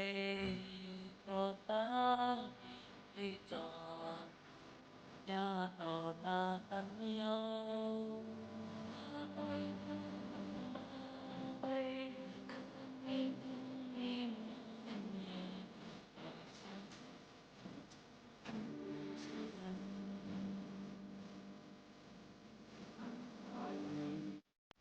เหมือซุ้งค่ะเหมือซุ้งพี่น้องผู้ยินถ่อมเฮาค่ะตั้งเซ็งกูก็กูก้นค่ะทบกันเตียนตอนการห้องปล่อยเซ็งสวทเก้งใหม่ AM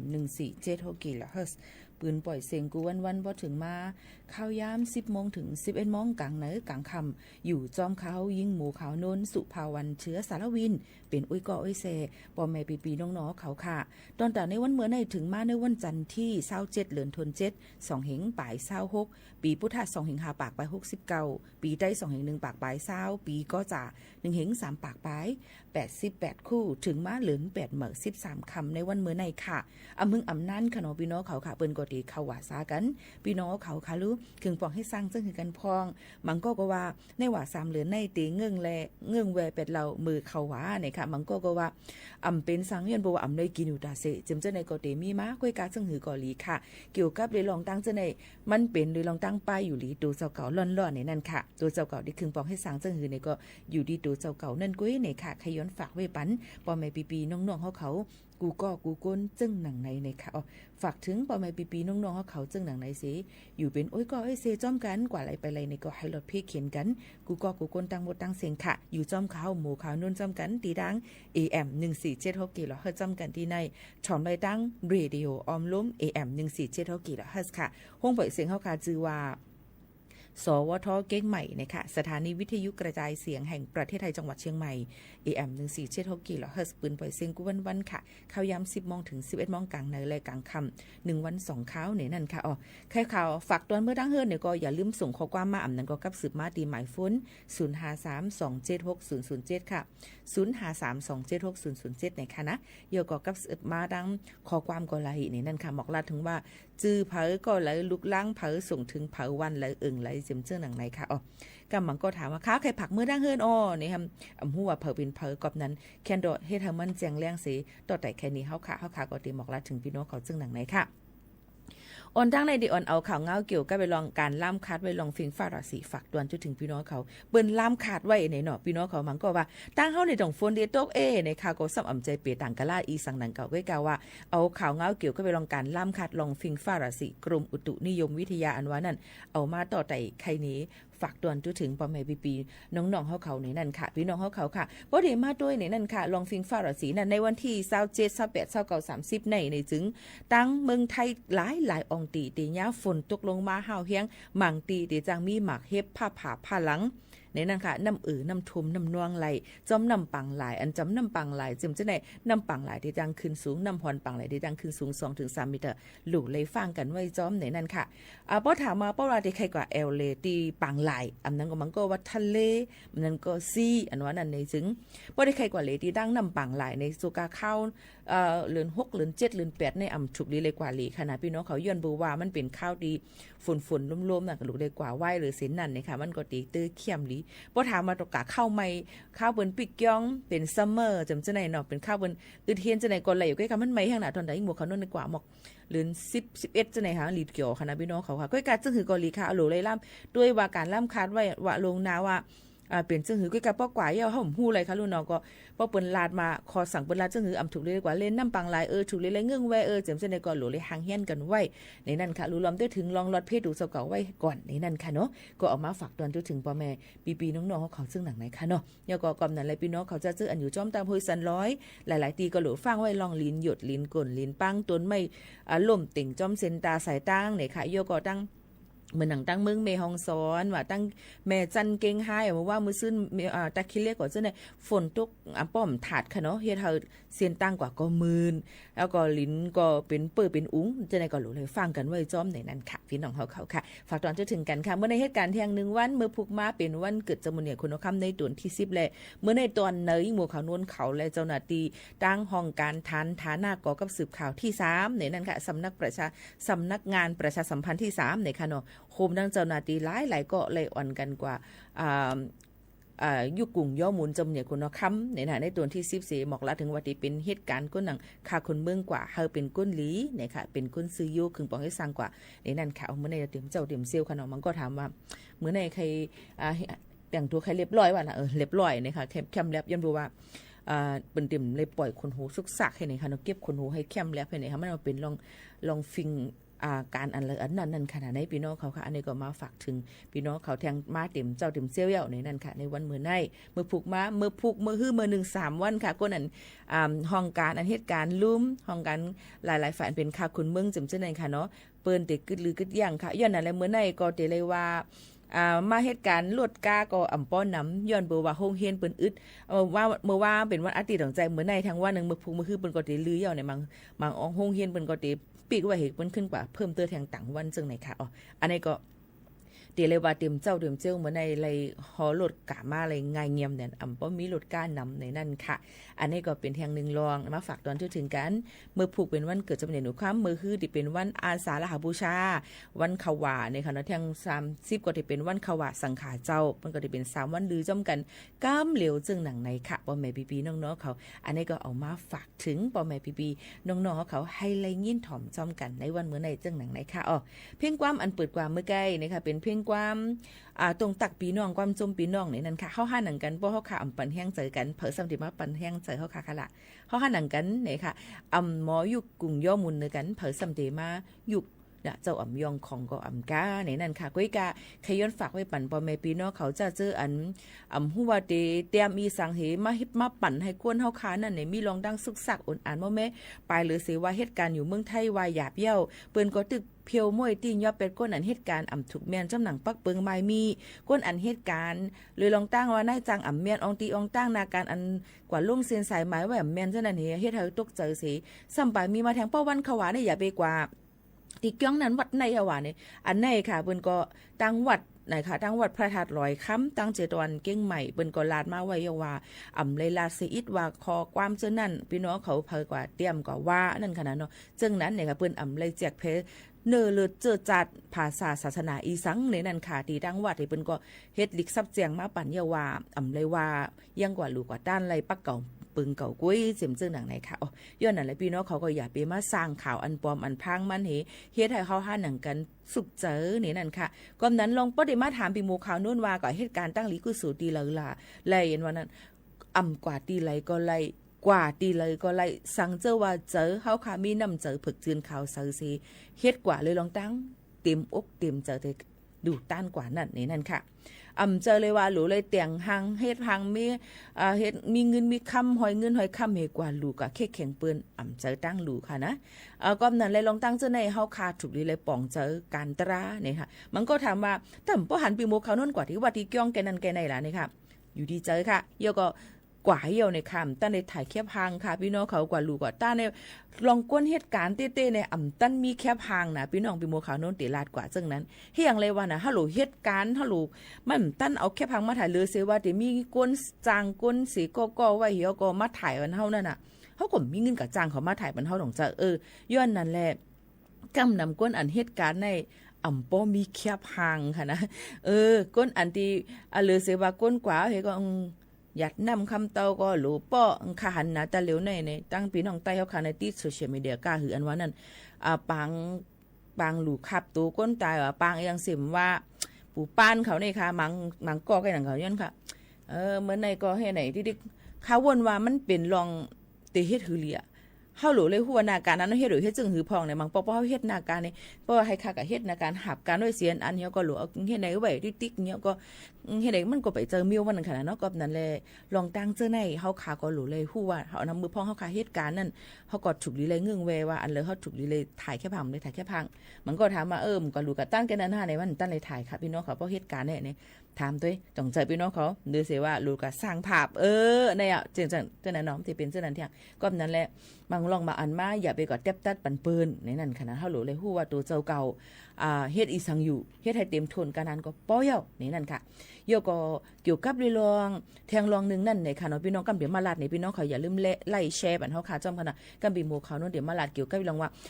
เปิ้นปันเกิดลูกตั้งเมืองซึ่งไทยยาว5เปิ้นเตลึบมือเฮิรนขึ้น5อันที่เป็นข้อถามอยู่เจอนั่นกำมาตีลาดปันพี่น้องเขาอย่าลืมกดไลค์กดแชร์กดหัวใจบันเฮาขาจ้อมไหนน่ะก็บอกลาถึงกันจ้อมแต่เร็วลือหรือเจอถ่อมด้วยเพียงกว่ามันหูถูกใจกัน1หูกันจงขึ้นมาอุมาโอกันขนาพี่น้องเขาค่ะ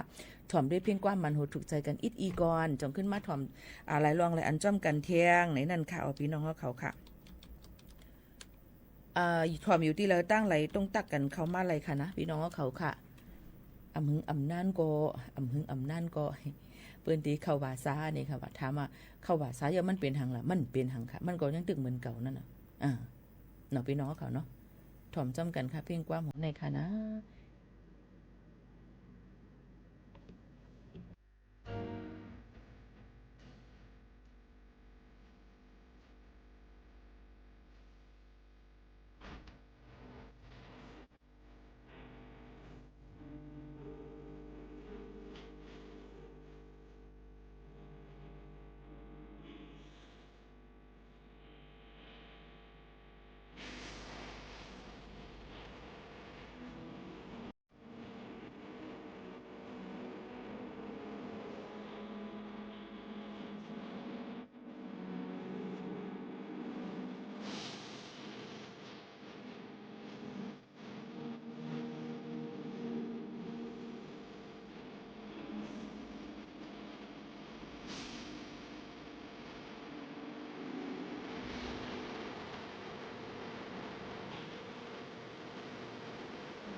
บางปอกบางเลยมาได้ในคติอ่านลืมเลยอยู่นะเนี่ยค่ะว่านี่ก็เป็นหนึ่งพิงความค่ะอ่านลืมเมื่อเลยอยู่ในนั่นค่ะว่าวันหนึ่งก็ได้อ่านลืมเมื่อเลยอยู่เนี่ยค่ะบางล่วงซ้ำไข่ต้องกึมซ้ำลืมหยาบบางอันน้ำไข่ต้องกึมซ้ำลืมง่ายมันเป็นจังหือลีล่ะในมันเป็นที่ว่าเลยดังเจอเฮาเนี่ยค่ะก็ติดห้อยจับมันไว้เสอันนั่นน่ะเนาะมันได้หยับเนี่ยในนั่นค่ะนะเมียนเยอะได้น้อยเจอค่ะนะได้น้อยเจอค่ะกูก้นตื่นมีล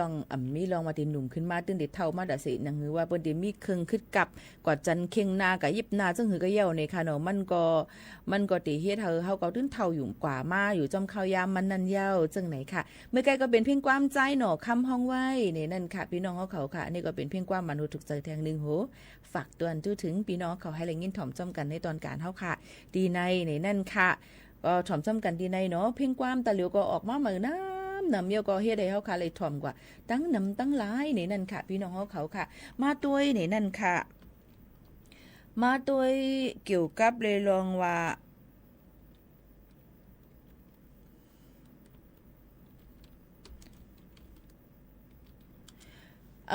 มีลองตั้งอันไหนนี่นั่นค่ะ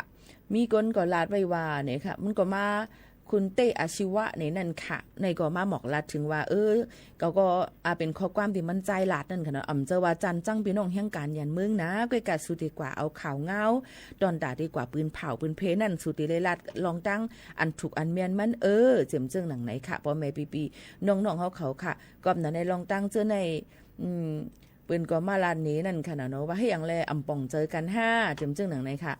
ก็ลัดไปเจอไหนมั่นใจก็เตรียมให้มือ1วันป่นมาในคุณเตอาชีวะอัครวุฒิไกรศรีสมบัติในค่ะเนาะก้นอันอยู่ในจุ่มกลุ่มไทยไม่ทนนะคะอ่อนกันตรงหนึ่งเกี่ยวกับไปลองศูนย์เลยศูนย์เป็นในก้นเมืองจึงไทยแหละหนังถือปืนป้อเตมาป่นเปลี่ยนไรนั่นเจิมเจ้าหนังไหนค่ะมั่นใจก็ลาดไว้ว่าให้หังแลป่องเจอไปป่องเจออย่าอันนี้เป็นข้อความมั่นใจลาดค่ะเนาะพี่น้องเขาถ่อมดีๆค่ะนะพี่น้องเขาค่ะสั่งเจ้าว่าเพราะว่าป้าต้องเย่าจับต้องเย่ามาเหตุการณ์เป็นแห่งการก็เย่าก็เพราะว่าฮู้เย่าเนี่ยก็ให้ปอกเมื่อเกิดขึ้นตีดังเมืองตัวเจ้าเก่าอันมานั่นก็ระยะนั้นก็เมื่อเกิดขึ้นดังเมืองโฮมตูเมียนมานั่นค่ะเนาะพี่น้องเขาก้อยเนี่ยค่ะก้อยกะให้อย่างไรก้นเปลี่ยนภาษาซ้ำเอากว่าเปลี่ยนภาษาให้มันสุกซักหมดละเนี่ยเอาลองเต้ๆมันในเนี่ยค่ะเตเลบอกลาถึงว่าเนี่ยนั่นค่ะเจอว่าเพราะว่าตัวใหญ่ปอกมือขึ้นเนี่ยมาเหตุการณ์ไรเจอในนั่นค่ะที่ตีว่าใครบอกลาถึงว่าแห่งการยันเมืองในเพราะว่าตองพอมามีมาเหตุการณ์เมืองไทยเพราะว่าตองเนี่ยก็ให้ปอกเมื่อเกิดขึ้นดังวันเมืองตัวเจ้าเก่านั้นก็เมื่อเกิดดังเมืองโฮมตุ่มเมียนมานั่นค่ะเนาะก็ปนนั้นในเพราะว่ามาเกิดดังเมืองจึงไทยในเขาตีเจอศูนย์ในศูนย์เป็นเหมือนว่าตีหับเอาเงินจอยแถมตอนดังจึงเมืองดังเมืองจึงไทยในเลี้ยงลูกอ่อนใน600 วาทเนาะยาก็ลองปืนฐานลองศูนย์ในศูนย์เป็นลองป้ายอยู่ที่30 บาทนั่นวัคซีนก็ฟรีเฮียนก็ฟรีเจ็มเจ้าไหนในค่ะยาก็เป็นลองคักตวนอันเงาหักมันตอนตัดดีกว่าไล่วัดไว้ต่างอันเจ็มเจ้าหนังไหนค่ะ3ข้อในนั่นค่ะคนไทยทำตีเลยจ่ายกาขวัญยกก็ตีเลยซุ่มอีหยังแทงในนั่นค่ะเพราะว่าเลยซุ่มอีหยังล่ะในเขาก็ตีเลยซุ่มละเหมือนว่าลองศูนย์เลยศูนย์เป็นลองด่าเลยรูล้อมด้วยถึงก้นคาวันเมืองเปิ้นนั่นค่ะนั่นแหละนั่นคือเขาค่ะเพราะตีกว่าย่าลองเงินตื่นล่างเปิ้นตีนนั่นสิสังเจอว่ามาเกิดตั้งเมืองจึงมาเกิดตั้งเมืองจึงไทยเขาค่ะได้เลยกว่าจึงตื่นล่างของเปิ้นอันไหนเฮ็ดไหนคะก็นั้นแหละมันใจก็ลาดว่าจึงไหนกุ้ยนี่นั่นค่ะก็นั้นแหละลองเกิดมีปลาต้องเดี๋ยวจะไหนก็มันก็ตื่นมีไว้อยู่ใกล้กับใครเลยว่าให้มาเป็นตื้อตั้งเปิดปันพักตูให้มาไล่วัดไว้ดังเมืองเปิ้นเลยง่ายเงี่ยมอันไหนมันเป็นข้อความตีมันใจลัดพี่น้องเขาหลูเลย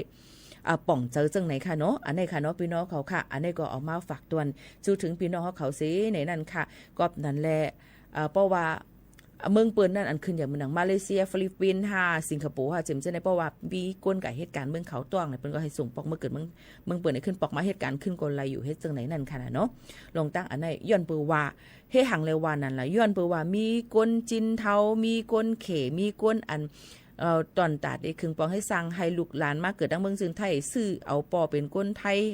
เยาก่อมใจปอเต้นั่นก็ซื้อตอนตัดได้ลูกเลยวัดเลยไว้มาจังไหนมันนำแห้งตื้นเนี่ยแต่เหลียวก็เปิ้นตึกอ่อนกันกวาดล่างผิวมวยแปดอยู่จึงหนังไหนค่ะอันนี้ก็เคยป่องเจอว่า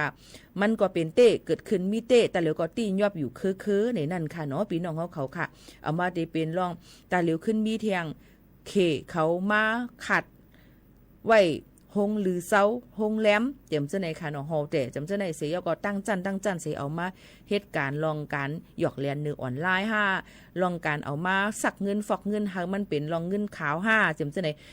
ก็ติมีมานั่นคือป้อติเฮ็ดผิดปักเบิงหมายมีจำจะในลองตั้งอันนี้ก็เป็นแทงนึงลองที่เฮาค่ะเอามาฝากไว้ปันพี่น้องเขาว่าแทงรองนึงมันหนังว่าเอาจื้อคนไทยกว่าเหตุการณ์ในนั้นค่ะมันก็ฮู้เรื่องฮู้ตั้งมันเหี่ยวก็เป็นจื้อเฮาเองก็กว่ามันก็ต้องมีอยู่ในควักเนาะเปิ้นก็เอาจื้อกว่าเฮ็ดเป็นจื้อกอมานีที่อันที่เจอกว่าจิมเจ้าในก็มีมาเลยลองว่าวนว่าเปิ้นได้ปันเงินเอาค่าเงินกันนั้นค่านายจิมเจ้าหนังเลยพิษปักเปิงหมายมีค่ะอ๋อในก็ย้อนฝากฟังไว้ปันปอมแม่ปีๆน้องๆเขาตั้งหมดตั้งเสียงเฮาฟังกันไว้จอมในนั้นค่ะนี่ก็เป็นทางนึงลองมาฝากไว้ปันปอมแม่ปีๆน้องๆเขาในนั้นค่ะอ๋อเมื่อไกลก็ลาดกว่าเฮียงเลยค่ะบ่ใครลาดเกี่ยวกับเรื่องลองอันพี่น้องเขาต้องทำกันเขามาว่าเปิ้นอ่ำปันก้นไต้กะไว้แก่นั้นอ่ำปันกะแก่ในเนี่ยอ่ำมีเผาว่าค่ะเนาะมันเป็นก้นอันเฮ็ดข่าวอันปลอมมันพางมันสิมาปั่นให้เฮาค่ะมีลองสุกซักเจอนั่นก้อยจึงหือกอดีค่ะเพราะว่าเฮาค่ะถูกแม่นจำหนังปักเปิงหมายมีนะคะอ่ำตาบโลโก้สังใครกว่ากันเลยก็กว่าในนั้นพี่น้องเขาค่ะมันก็ง่ายแง้มตอนตาเฮาค่ะในนั้นค่ะเนาะกอบนั้นเลยอย่าไปเอาความเจออันคนเขาเหี่ยวก็มาเฮ็ดให้สุกซักเจอเฮาค่ะบ่สุกยุ่งกว่าเสียงถามว่าเปิ้นอำปันกว่าที่เปิ้นปันกว่ารู้ที่นั่นว่านี่ก็อำได้กว่าในมันก็ตายค่ะปฏิรัติตึกๆค่ะเนาะพี่น้องเขาย้อนนั่นแหละพี่น้องเขาก็ทอมหูไว้หูเนี่ยค่ะสูเปกูอีหังสูใครกว่ารู้ในการเลยก็สูกว่าเนี่ยสูเจ้าใครกว่ารู้ตั้งไหลก็กว่าเนี่ยค่ะเนาะพี่น้องเขาป้อเฮาค่ะมีวัดมีไหวเตรียมทนถูกแม่นจำหนังปักเปิงหมายมีในนั่นค่ะเนาะมีไผว่าในนั่นค่ะเนาะก็นั้นเลยอย่าไปกว่าปันเที่ยงว่าปุ๊บเปิ้นว่านั้นต้องใจที่5ต้องใจที่5เฮ็ดให้คนก็อันสร้างข่าวปลอมนั่นมีเฮียงเจอมันนั่นติแหละเฮาได้ไรหังเฮาได้เฮือเจอมันนั่นแหละเลยเงินค่ะก็นั้นค่าติอำป้อลัดไว้เย่าลองตั้งเจอในย้อนเพราะว่าห้องการเฮาค่าที่ไหนมันเป็นห้องการภายหับการขุนตั้งเมืองจึงไทยแลข่าวเงาอันเจือใจแค่มาลัดเลยขย้อนฝากฟังไว้ปันว่าผู้เลยพอเฮ็ดข่าวเงาอันพังอันปลอมมานั่นพิษมีตัวตามตั้งพิษในนั้นค่ะเนาะญาติตามเงินแลตกขอกค่ะฝากฟังกันไว้จอมในคณะพี่น้องเขาค่ะก็มีเฮาค่ามาด้วยแทงเกี่ยวกับเลยลองว่าเปิ้นเตบ่เฮาค่าย่ามือพื้นลิกหอรถเฮากาพิษปักเปิงหมายมีหอรถเพิ่นเนี่ยในสูงเมื่อถึงที่เฮือนเย้าจ่ายกามันในซึ้งป้อเตเอาวันที่1เดือนอันจำตีถึงในค่ะวันที่1เดือนออกัสเดือนที่8ในกว่านั่นในซึ้งป้อเฮาค่ะจ่ายเงินกาไหมปั๊บกาขับรถไผขับรถยนต์สอนหอรถเฮากาผาไผเขียวไผเลี้ยงจำจังได๋ค่ะเนาะลองตั้งเจอในนั่นเนี่ยก็หลู่ไล่จ่ายเงินป้อมจ่ายเปิ้นที่ต่อปันเนี่ยค่ะป้ายวงกลมเฮาค่ะนั่นที่ใส่ไว้ที่หน้ารถก้าเฮาค่ะนั่นเปิ้นที่ปันเนี่ยค่ะก็นั้นเฮาหลู่เลยจ่ายย้อนหลังค่ะลองตั้งเจอในก็หลู่เลยฟังกันไว้จ้อมเปิ้นเอาเต้เย้าในนั่นค่ะนะพี่น้องเขาค่ะอันนี้ก็เอามาฝากฟังไว้ปันพี่น้องเขาเกี่ยวกับไปลองการฮอรถฮอก้าเที่ยงจังไหนค่ะพี่น้องเขาค่ะหรือเฮาหรือใจถ่อมด้วยแทงเพียงกว้างหวานหูถูกใจกันอีกอ่อนนึงค่ะนะพี่น้องเขาค่ะถ่อมได้เพียงกว้างหวานหูถูกใจกันก่อนจอมขึ้นมาอุบโอ้จอมกันแทงกำนึงค่ะนะพี่น้องเขาค่ะ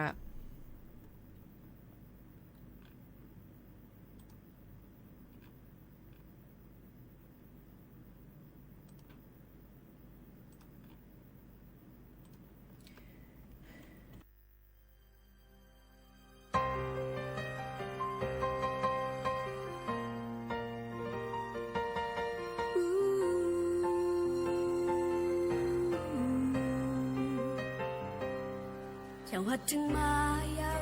yam mơ ăn đaวันตกจงnữ sai xiên trắng hắc hào lệ sư mi leng hư trong bớn yêu bay mưa nở trăng ăn lạp xinh cầm nhíp mưa trái quay man kiên si ta cô lư lay trăng mơ dương an trì bay mưa trăng mờ hạtยัน kê ô hắc nong yêu sầm để mưa chom có mây nay bồi nắng lay cứ chiều có liều bay mưa nở khơi lạp xinh lên hu trao su trái nắng mi nắng yêu mưa qua gió hoa quần phân ta nắng thế sầm mơ chom hạcสุดสิ่งhaiไว้เป็นสังใจส่วนห่างบ้าน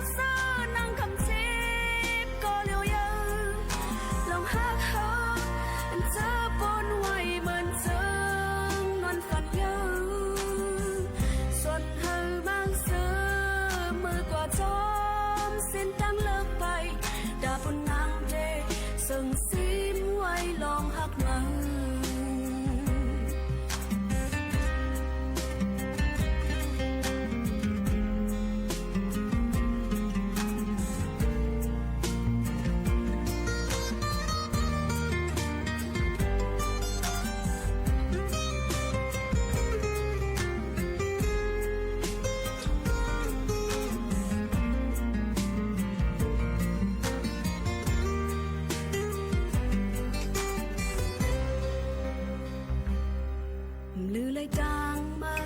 ยังอันดีไปมือดังมือผาที่ยันแกอูหักน้องเยาวซ้ำตีมือจอมก็เมื่อไงปล่อยนังไล่กืดอยู่ก็เลี้ยวไปมือเนาคืนมันลาบสิมันเล่นผู้เจ้าสู่ใจน้องมีนางยาวมือกว่าจอมหอกวันเป็นตานางเทเสมอจอมหักสุดสิ่งให้ไว้เป็นสังใจส่วนห่างบ้างเสื้อนางคำจีบก็เลี้ยวยืลองหักเขาเธอปนไว้เหมือนเจิงนวลฝันยืส่วนเธอบางเสื้อมือกว่าจอมเส้นตั้งเลิกไปดาบนนางเดส่งซีมไว้ลองหักมาดาบนนางเดต่อสู้โจที่หักมา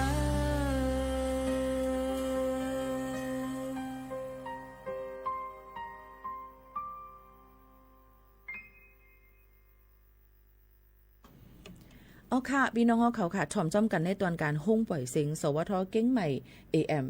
147กิโลเฮิรตซ์ค่ะเขาผู้ปืนเผาและผู้จัดรายการยิ่งหมู่ขาวนวลสุภาวันเชื้อสารวินปืนปล่อยเสียงตั้งห้องการหับการคุณดังเมืองจึงไทย AM 147กิโลเฮิรตซ์อองตี49เซนตั้งประชาสัมพันธ์จังการเก้งใหม่50100ค่ะอยู่เป็นอ้อยก็เสจำกันดีในเสพี่น้องเขาค่ะลาดกว่าเมื่อไกลลองวัดลองไว้ลองข่าวเงาฟิงฟ้าราศีในค่ะเนาะโยก็ลองวัดเหมือปืนตีเฮ็ดเมื่อแล้วอันนี้เก็บเงินไว้ก่อนเนี่ยค่ะตอนแต่มติครม.อันปืนเฮ็ดไว้เหมือนวันที่24ปนมายังต่ออันไปเย้าโตอมติครม.วันที่11เดือน11นั่นเนี่ยก็หรือหางแฮนไว้นะคะหางแฮนเงินไว้ค่ะนะปืนตีเฮ็ดปันสีไอแล้วก็ปรับคามเมืองว่าวัดสีของจำจะได้หรือเลยหางแฮนเงินไว้ปืนตีเลยกว่าจ่ายที่เคาน์เตอร์เซอร์วิสให้เอาคิวมันสีกว่าเฮ็ดวัดเฮ็ดไว้ให้มันบ่เย้าโตจำเป็นคักเป็นตอนกว่าในนั่นค่ะพี่น้องเขาลองวัดลองไว้นะอันนี้ก็ฝากตอนถึงพี่น้องเขาค่ะอ้อเที่ยงลองนึงในนั่นค่ะพี่น้องเขาค่ะมาด้วยเที่ยงในนั่นค่ะเนาะกำนำจะเจออันอยู่เศร้าถังตั้งเมืองจึงไทยนั่นในค่ะเนาะก็ใกล้ๆเฮ็ดฮือลีในนั่นค่ะมันก็ว่านาการจึงหนังเฮาเลยจ่องเฮ็ดไรจึงนั้นจึงนั้นมันมีน่ะก้อยกาซึ่งหือกว่าหลีภายตั้งกรมการจัดหาการงานเขาเปิ้นฝากฟังไว้ปันว่าห้ามก้นเฮียงการยันเมืองเฮ็ดในนั่นค่ะเกี่ยวกับไปลองมันมีอยู่ใน27นาการค่ะก้อยกาอันคาเตมาลัดนั่นนี่ก็เตมาลัดอันที่ใกล้ๆหันเลยใกล้ๆย่าเปิ้นตียอบกว่านั่นนี่ค่ะเป็นการเปิ้นห้องว่างานเร่ขายสินค้าในนั่นค่ะปองว่าการเอาตั้งขายนั่นเอาใส่ถุง5แมกกว่า5หาบกว่า5ในนั่นค่ะใส่ลอกเขียนลอกโทกว่า5ขี่รถทิบรถครึ่งเฮลดลงเฮกว่าขาย5พายเฮอพายหังเฮกว่า5เจิมเจนได้มันผิดปักเปิงหมายมีค่ะพี่น้องเขาก็ในลองตั้งอันในเปิ้นห้ามมันเตมีตั้งพิษจำหนังมาตราหมายที่8เปิ้นในนั่นค่ะเตจังญาโตตามตั้งพิษจำหนังมติครม2เหง5ปากปลาย60มีมือตามเงิน5เหงต่อถึง 50,000 วัตต์นะคะย่อก็เตส่งปอกมือขึ้นตั้งเงาหักตั้งเฮือนอันเข้ามานั่นนั้นก็ตั้งหามย่อก็ปันขว้างเหตุการณ์ปันขว้างเฮ็ดออกปันวัดไว้เหตุการณ์ข้าวตั้ง2ปีในนั่นค่ะออกนายจางอองตีเหตุการณ์เนี่ยค่ะตีอันปันเฮียงการยันเมืองกับเหตุการณ์เร่ขายตั้งขายนั่นเนี่ยค่ะเตมีตั้งพิษจำหนังมาตราที่เก่าเตเลยญาตัวตามจำหนังมาตรา102เนี่ยค่ะเปิงเฮียงการมีตัวตามตั้งพิษ 10,000 ต่อถึง 100,000 วัตต์ต่อก้นจังเฮียงการ1ก็สั่งเสื้อว่าเฮ็ดพิษแทงเตเลยตกคอกป่น1ปีไม่ตามเงิน 50,000 ถึง 200,000 วัตต์ค่ะต่อก้นเฮียงการ1ก็และตั้ง2อันเนี่ยสั่งเชื่อว่าเฮ็ดพิษเทียงเลยติปันจังเฮียงการในข้าวตั้ง3ปีในนั่นค่ะเมื่อหนังการอันเร่ขายสินค้าขายตั้งขายจะในเปิ่นปันเฮียงการเฮ็ดได้จังหือล่ะเนี่ยขายผักเยอะนั่งคิ้วขายตั้งขายข้าวมุ้นข้าวป้องขายไอศครีมน่ะจำจะในขายเยอะก็ขายของกินของใจกว่าขายซื้อโคเล้งเนี่ยค่ะเยอะก็เอารถเครื่องให้ต่างให้กว่าขายจำจะในก็อ่ำไรค่ะลงตั้งอันในหลูเลยฟังกันไว้ตอนตาพี่น้องเฮียงการยันมึงอันมีไว้วัดไว้เหตุการณ์เปิ่นปันมาเหตุการณ์นั่นในอนาการอันเป็นเฮฮามมีไว้ตั้งนำตั้งหลายค่ะเนาะเฮาก็หลูเลยฟังกันไว้ อยากถามเทียงว่าอันเฮาคาเหตุการณ์ขายของนาเสียงนั่นจ่องไรสังจัวมีนายจ้างเสนายจ้างกับรัฐว่าก้นๆในที่มาขายตั้งขายนาเสียงนาห้านเฮานี่ก็ในไรอยู่มันก็ติมีจ้อมหนังคักตอนที่นายจ้างเฮาขากว่าย้อนนั่นก้วยกะเพราะว่าเฮาคาเด็กกับเปิดเป็นห้างกล้วยมีวัดไว้แห่งการยันเมืองกว่าเปิดขายตั้งขายห้างกล้วยอ่ำไรค่ะพี่น้องเขากว่าเป็นลูกจ้างไผ่แก๊สคนโห5เนี่ยเจ้าในบางลองมาอันมันติดอะไรอยู่ที่ว่าเฮาคากว่าเตรียมก็การสั่งซื้อว่าเฮาคากับเปิดร้านทั้งกล้วยเลยวังวัดไว้เฮาคาเป็นวัดไว้แห่งการเป็นปั๊บคำเมืองก่ออ่ำไรเหมือนกันพิษปักเปิงหมายมีลาดว่าเฮามีโผเป็นก้นไทยนะเฮาเอาโผเฮ็ด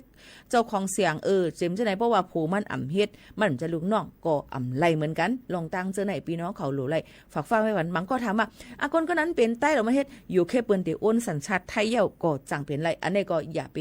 ไม่เจอต่างเปิ้นดูเลยหัวตูเจ้าเก่าจ่องถูกเมียนนั่นตื้อแคมลีเลยเสเปิ้นเย่าในนั่นค่ะอันนี้ก็เป็นเกี่ยวกับไปลองวัดไว้เลยหน้าการอันที่เฮาขาหลูไรฟังเลยหลูเฮ็ดกันนั่นจังไหนค่ะเนาะพี่น้องเฮาเขาค่ะฝากไว้ปันจังหนังไหนค่ะเนาะทอมอยู่ที่ไรตั้งไรก็ปันเที่ยงเจอกันในตอนการเฮาค่ะดีในนั่นค่ะอยู่เป็นก็เซจ้อมกันหนังหือบ่ติแคมแลบหนังหือบ่ติขึ้นได้ไม่สูงกว่านั้นเนี่ยก็รู้ได้จ้อยแถมกันกว่าเจ้าหนังไหนค่ะโยก็ใครฝากไว้ปันว่ายำพองตะเหลียวข้าวฝนนะกว่าอะไรไปเลยให้ฟังกันไว้เพราะเดี๋ยวมาด้วยเกี่ยวกับเลยลองตั้งเมืองเฮาก็ยังดูเลยฟังกันไว้ฝนล้มๆในนั่นค่ะอ๋อจึงไหนค่ะเนาะโยก็ตั้งเมืองจึงไทยก็ตีนยอบไรเทียงเยาอันปอมอันพังอันติ่มถูกเมียนนั่นไหนค่ะเนาะก็มันหนังจังภายดังจุ่มบริหารเงางุ้น CIP เขากดทัดด้วยโครงการเฮ็ดออกปืนแพโคของอันป้อมโคของอันเจ้าตื้อจือเสียงใหญ่ในเมืองจึงไทยอันเป็นกาแฟมิกไมเนสกาแฟโอวันตินและน้ำยาสักโคลอยโคดาวนี่อีกป้าดังก้นแห่งสีเกาะในค่ะอ้อฝ่ายเพียวมวยป้ายมักมีพิษปักเปิงและห้องการฝ่ายแกดกังปักเปิงเงาตื้นมิกหมายโคของเขาโฮมมือกันเสไลกดทัดด้วยห้องเก็บไว้โคของตีหนึ่งในเจดอนสระบุรีและตีเฮือนหลังหนึ่งในปอกบางหมดเวงกรุงเทพค่ะกวนเมืองเจ้าของร้านขายกุ่นนั่นดังปอดชลบุรีเวงกรุงเจ้านั่นก็ลาดว่ามีก้นกำพองเฮ็ดเหมือนหนังเป็นก้นขายโคของในโครงการใหญ่เสเลยฮักขายปืนเพพองกาแฟเนสกาแฟโอวันตินน้ำยาสักซื้อโคดาวนี่เป็นของอันปอมเสภายเจ้านี้ตีเขาก็จังเขากดทัดด้วยค่ะเขาก็กดทัดด้วยหันโคของอันปอมซิมไว้ในห้องเขาในกดต่องเขาตีเฮือนหลังหนึ่งนักเว้งหลงกุ้งเทพเสห้องการตีเฮ็ดออกของปอมนั่นเตเป็นตีเจดอนสระบุรีในนั่นค่ะเตเป็นตีเว้งตีเจดอนสระบุรีเนี่ยค่ะพี่น้องเขาค่ะพ้องเขากดทัดนั่นเลยทั่วผันเครื่องจักรหลายๆเส้นจากอีกโคของปอม4ลูกจากคนโคของจากห่ออันปิกของจากป้อบาโคดเจอในซิมไว้แหละโคของทั้งหมดมีอยู่ 226,000 เฮง7ปากปลาย20อันตกแบนสั่งเงินไทยหมอก 2.6 ล้านบาทค่ะเหลือเสนันที่ยอบเลยป้ากุ่นย่ำของกาแฟแท่งโอวันตินแท่งน้ำนมผองเกลือหวานและผองครีมกาแฟ1ปากปลาย19ถุงอีกตั้งห่ออันมีมิกไม้อันปลอมแต่ 55,000 เฮงห่อค่ะก้นสีก็อันที่ยอบเลยนั่นก็เจอหมายฝังปลอมไว้เนี่ยค่ะขว้างมิกไม้กุ่นสินก้นต่างก็เสถูกเอาเลืองไว้ลองตั้งขายเหรียญขายโคกของอันพังอันปลอมมันในนั่นค่ะเจ้าหน้าที่เขาตึกส่วนว่าโคกของปลอมอันหลักเฮ็ดออกอยู่ในจังเขาป้าสันง่นอันมีเพแลจังตุ่มตื้อต่อไปอยู่ลีเฮาค่ะถูกลีหาซื้อกินโคกของเจออันดีตั้มใจแหละถูกเมียนั่นติตื้อแคมลีในนั่นค่ะอันนี้ก็เอามาฝากไว้ปันพ่อแม่ปีๆน้องๆเฮาเขาแทงเจิงหนังในค่ะหรือเสนั่นก็ย่ำพองแต่ละวันเฮาเมืองเฮาก็ลองพอดเคยาเคยามาอย่าอีอย่าไอก็ยังตึกเพลามกันอยู่คือถัดเสปอกก็หลูเลยฟังกันไว้ในนั้นค่ะเนาะลองตั้งเสื้อในมันเป็นยาเมากำอันจังให้ได้เพราะว่าจัดป่าเนาะค่ะลูซุ้มยก็ถึงอาศักสายใจไล่ลูหลอมด้วยถึงตัวเจ้าเก่าฮักตัวเจ้าเก่าน้ำยก็ลูหลอมด้วยถึงก้นหิมขังก้นก่อนเนาะค่ะฮักให้ห่างไกลลองยาเมากำกันเสกำค่ะฝากไว้ปันพี่น้องเขาเจ้งหนังไหนค่ะ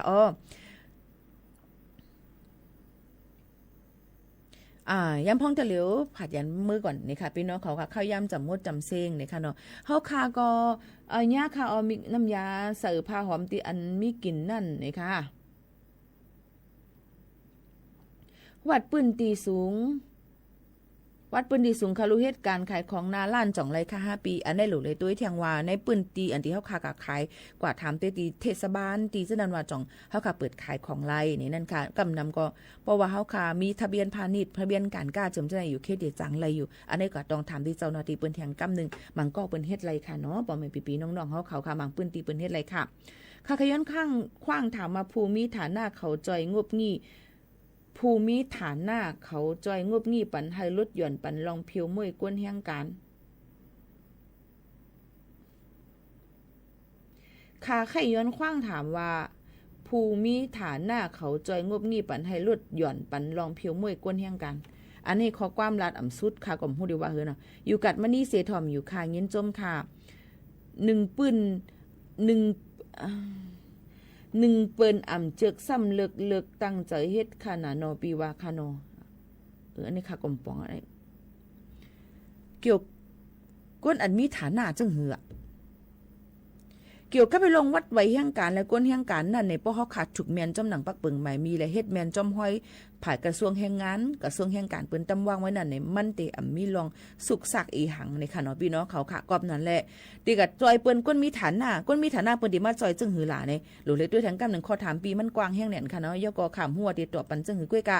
ลองตั้งอีหังก็ยาวป้อถูกแมนจอมหนังปักปีอ่ำตับโลโก้อ่ำตับลงไม่ใจอีสังอยู่กว่าเลยลดเร็วๆกันทั้งเผอทั้งมันกูก็กูก้นอยู่ค่ะผัดยันพี่น้องเขาเมื่อกว่ากว่าค่ะนะส่งขึ้นมาหบทบจอมปอแม่ปีน้องๆเขาเถียงค่ะนะขอบใจถึงกูก็และย้อนซื้อปันเฮออยู่ลีกินหวานก้างยันเพเขียนกันค่ะม่อนค่ะเหมือนสุงค่ะ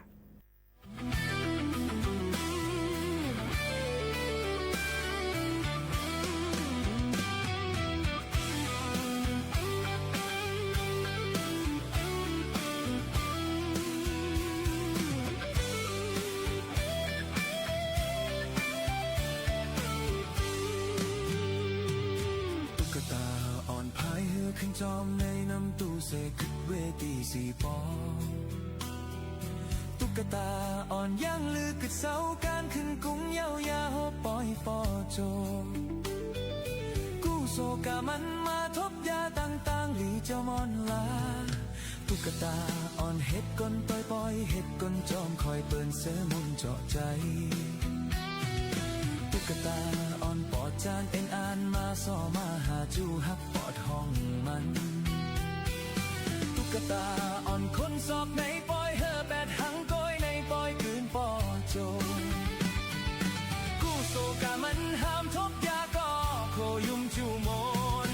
ตุ๊กตาอ่อนเฮ็ดก้นตัวปอยเฮ็ดก้นจอมคอยเปิ้นนี่จูอยู่จำเพื่อทิ้งปอยไว้มันสีพายเหือมันขึ้นจอมนำตู้กว่าบอกมามีปืนกี่ในน้ำน้องกี่ในน้ำตู้อยู่ตุ๊กตาอ่อนกวางตาเสอานโกน้ำน้องมาไล่เอามันลองถึงในน้ำเกี่ยวมาถึงปานสถานีวิทยุกระจายเสียงแห่งประเทศไทยและเครือข่ายทั่วประเทศเสนอข่าวต้นชั่วโมงรู้เร็วรู้จริงเกาะติดทุกสถานการณ์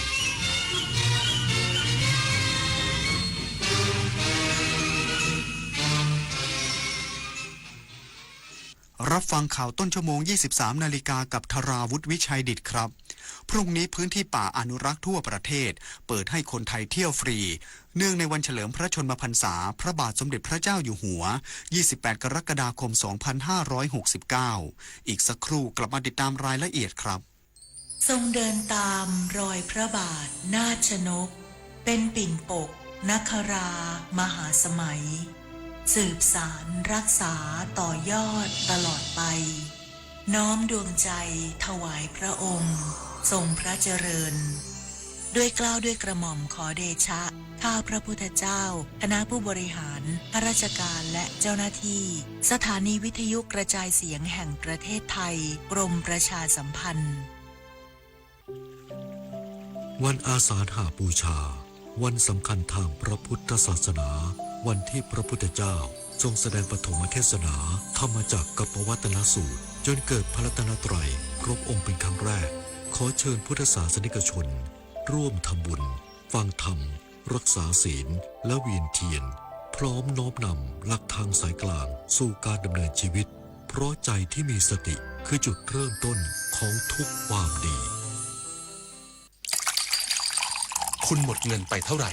กับน้ำเปลี่ยนนิสัยที่ทำลายสุขภาพแล้วคุณพลาดโอกาสกอดคนที่รักไปแล้วกี่ครั้งเพราะฤทธิ์น้ำเมา วันเข้าพรรษานี้หนูไม่อยากได้ของเล่นชิ้นใหญ่แต่อยากได้คุณพ่อคนเดิมที่แข็งแรงกลับมาค่ะ30 กรกฎาคมนี้วันเข้าพรรษาและวันงดดื่มสุราแห่งชาติร่วมลดละเลิกเหล้าเข้าพรรษาคืนความสุขให้คนที่คุณรักโทรฟรี1413สายด่วนเลิกเหล้าถนนดนตรีไลฟ์เดือนสิงหาคมมิตรภาพผูกดวงใจกอดคอกันร้องเพลงอำลาถนนดนตรีไลฟ์กับมาลีหัวหน้าวันพฤหัสบดีที่ 6 สิงหาคม 2569 เวลา 18 นาฬิกาณห้องออดิทอเรียมอาคารศูนย์ปฏิบัติการสื่อใหม่กรมประชาสัมพันธ์ถนนวิภาวดีรังสิตดินแดงกรุงเทพมหานครติดต่อเข้าชมโดยไม่เสียค่าใช้จ่ายได้ที่ Facebook ถนนดนตรีเรายังเป็นนักเดินทางกระทรวงทรัพยากรธรรมชาติและสิ่งแวดล้อมเปิดเที่ยวพื้นที่ป่าอนุรักษ์ทั่วประเทศสำหรับคนไทยฟรีเนื่องในวันเฉลิมพระชนมพรรษาพระบาทสมเด็จพระเจ้าอยู่หัว28 กรกฎาคม 2569 นางราวีวรรณ ภูริเดช ปลัดกระทรวงทรัพยากรธรรมชาติและสิ่งแวดล้อมกล่าวว่าเนื่องในโอกาสวันเฉลิมพระชนมพรรษาพระบาทสมเด็จพระเจ้าอยู่หัว28 กรกฎาคม 2569 กรมอุทยานแห่งชาติสัตว์ป่าและพันธุ์พืชกระทรวงทรัพยากรธรรมชาติและสิ่งแวดล้อมเปิดให้ประชาชนไทยเข้าเที่ยวพื้นที่ป่าอนุรักษ์ทั่วประเทศสำหรับคนไทยโดยไม่เสียค่าใช้จ่ายและยกเว้นค่ายานพาหนะทุกประเภทเพียงวันเดียวเท่านั้นประกอบด้วยอุทยานแห่งชาติวนอุทยานเขตรักษาพันธุ์สัตว์ป่าเขตห้ามล่าสัตว์ป่าสวนพฤกษศาสตร์และสวนรุกขชาติด้วยการให้คนไทยฮีลใจกับธรรมชาติภายใต้แนวคิดร่วมท่องเที่ยววิถีใหม่ใส่ใจสิ่งแวดล้อมทั้งนี้ขอให้ประชาชนและนักท่องเที่ยวรักษาความปลอดภัยของสัตว์ป่าและรักษาระบบนิเวศให้สวยงามรวมทั้งของงดนำกล่องโฟมและพลาสติกแบบใช้ครั้งเดียวทิ้งเข้าพื้นที่ห้ามนำสัตว์เลี้ยงทุกชนิดเข้ามาในเขตป่าอนุรักษ์โดยเด็ดขาดจึงขอเชิญชวนครอบครัวหรือกลุ่มเพื่อนไปสัมผัสธรรมชาติและดูแลรักษาสิ่งแวดล้อมกันวันพรุ่งนี้ปิยาพันธ์ยังเทียนรายงานองค์การขนส่งมวลชนกรุงเทพแจ้งปรับเวลาให้บริการรถโดยสารรับส่งฟรีหรือชัตเติลบัสในวันที่31 กรกฎาคมนี้เพื่อรองรับการเดินทางของประชาชนองค์การขนส่งมวลชนกรุงเทพหรือขสมกแจ้งปรับเวลาให้บริการรถโดยสารรับส่งหรือชัตเติลบัสในวันที่31 กรกฎาคม 2569 โดยมีรายละเอียดการปรับเวลาในแต่ละเส้นทางประกอบด้วยเส้นทาง M1 M7 M8 และ M9 คันแรกออกจากท่าต้นทางเวลา 12 นาฬิกาคันสุดท้ายออกจากท่าต้นทางเวลา 18 นาฬิกาและคันสุดท้ายออกจากสนามหลวงเวลา 21 นาฬิกา 30 นาทีเส้นทาง M2 คันแรกออกจากท่าต้นทางเวลา 12 นาฬิกาคันสุดท้ายออกจากท่าต้นทางเวลา 18 นาฬิกา 30 นาทีและคันสุดท้ายออกจากสนามหลวงเวลา 21 นาฬิกา 30 นาทีส่วนเส้นทาง M16 คันแรกออกจากท่าต้นทางเวลา 13 นาฬิกาและคันสุดท้ายออกจากสนามหลวงเวลา 21 นาฬิกาประชาชนสามารถสอบถามรายละเอียดการเดินทางเพิ่มเติมได้ที่สายด่วนขสมกโทรศัพท์หมายเลข1348หรือทางเว็บไซต์ www.bmta.co.th นพศร แก้วคำรายงานกระทรวงศึกษาธิการเปิดโครงการ MOE Digital Era 2570 ผนึกกำลัง iNet เชื่อมโยงข้อมูลการศึกษาทั้งระบบตั้งเป้าใช้งานจริงภายใน 6 เดือนนายประเสริฐ จันทรรวงทองรัฐมนตรีว่าการกระทรวงศึกษาธิการเป็นประธานพิธีลงนามบันทึกความร่วมมือทางวิชาการด้านการพัฒนาดิจิทัลระหว่างกระทรวงศึกษาธิการและบริษัทอินเทอร์เน็ตประเทศไทยจำกัดมหาชนหรือ iNet เพื่อเริ่มปฏิรูประบบข้อมูลการศึกษาครั้งใหญ่ภายใต้ชื่อ MOE Digital Era 2570 เชื่อมโยงข้อมูลที่เคยแยกส่วนของแต่ละหน่วยงานให้อยู่บนแพลตฟอร์มเดียวกันทั่วประเทศความร่วมมือครั้งนี้จะพัฒนา EduPass Super App ด้านการศึกษาพร้อมระบบ Education ID และ Learner ID ให้ประชาชนเข้าถึงบริการของกระทรวงศึกษาธิการได้จากจุดเดียวโดยยืนยันว่าจะไม่เพิ่มภาระให้ครูและโรงเรียนต้องเรียนรู้ระบบใหม่ซ้ำซ้อนแต่จะเชื่อมระบบเดิมให้ทำงานร่วมกันกรอกข้อมูลครั้งเดียวใช้ได้ทุกบริการลดงานเอกสารคืนเวลาให้ครูและดูแลผู้เรียนและให้ผู้บริหารใช้ข้อมูลแบบเรียลไทม์ประกอบการตัดสินใจ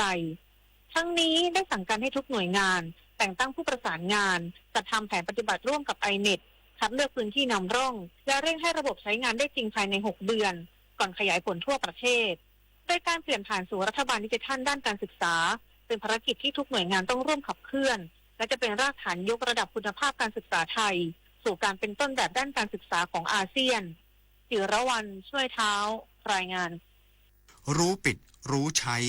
ร่วมใจประหยัดพลังงาน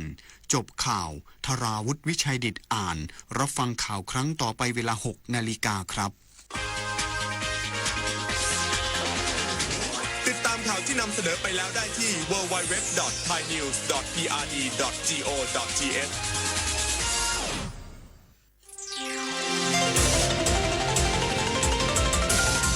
วิทยุแห่งประเทศไทยให้ความรู้กู้ความสุข ต่อไปนี้ขอเชิญท่านฟังรายการเพื่อนฝันดำเนินรายการโดยจารุลินมุสิกพงศ์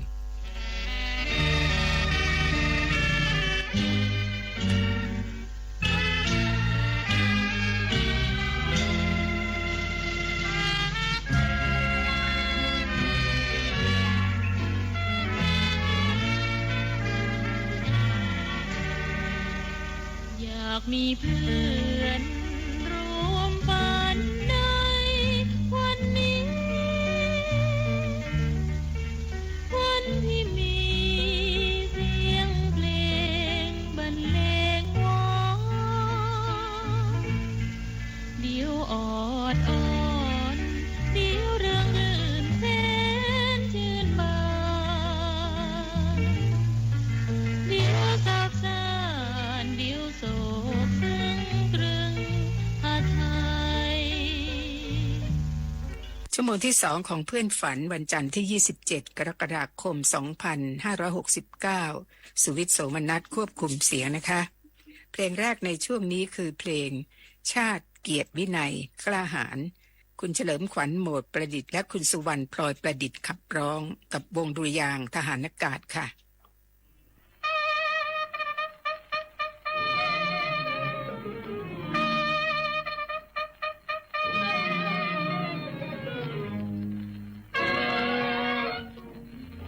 ชีวิตเลือดเนื้อระมอบให้เป็นสีแดงชาเข้มแข็งสามารถอับปราบปราชาทัพพันเข้าหันเข้าสู้อยู่ตรงรวมรักใครเราไม่หวั่นพากันทั้งสู้ขาดเกียรติเรารักษาและเกิดไว้มีให้เป็นคู่เหมือนเพชรไฟคูณเงินค่าหาใดไม่ปานยามทิ้งชีพไว้ด้วยใจชายชาญเพื่อใครกล้าผ่านนาราทบเกียรติของไทยวินัยของชาติตัวทั้งด้วยราชก็จังต้องรักษาไว้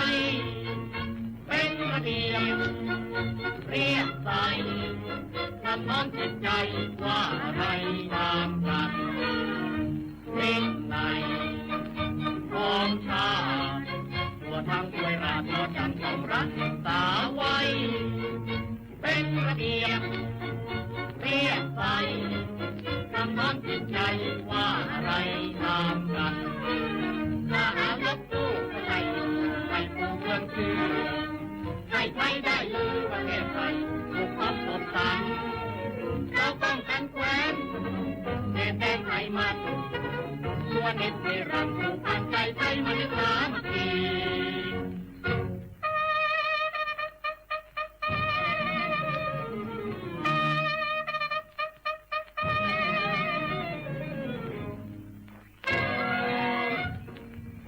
ชีวิตเลือดเนื้อระมอบให้เป็นสีแดงชาเข้มแข็งสามารถอาบราราชาทัพไทยเข้าหารเข้าสู้อยู่ตรงรองรันให้เราไม่หวั่นพากันทั้งสู้ฝ่ายิ่งใหญ่ของชาตัวทั้งด้วยราชก็จังต้องรักษาไว้เป็นระเบียบเรียบใสนำน้อมจิตใจว่าอะไรทำกันทหารรบสู้ไม่อยู่ให้ผู้เพื่อนชื่อใครได้ลือประเทศไทยทุกความสดใสเราต้องกันแคว้นเขตแดนไทยมันตัวนิดในเรื่องผูกพันใจไทยมันให้สามัคคี จบไปแล้วค่ะคือเพลงชาติเกียรติวินัยกล้าหาญโดยคุณเฉลิมขวัญโหมดประดิษฐ์และคุณสุวรรณพลอยประดิษฐ์ กับวงดุริยางค์ทหารอากาศ ต่อด้วยเพลงเพื่อไตรรงค์คุณนภาหวังเลธรรมขับร้องนำนะคะจากละครของพลตรีหลวงวิจิตรวาทการเรื่องอนุภาพแห่งความรักปี 2499 ค่ะ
เพลงเพื่อไตรรงค์จากละครเรื่องอนุภาพแห่งความรักแสดงเมื่อปี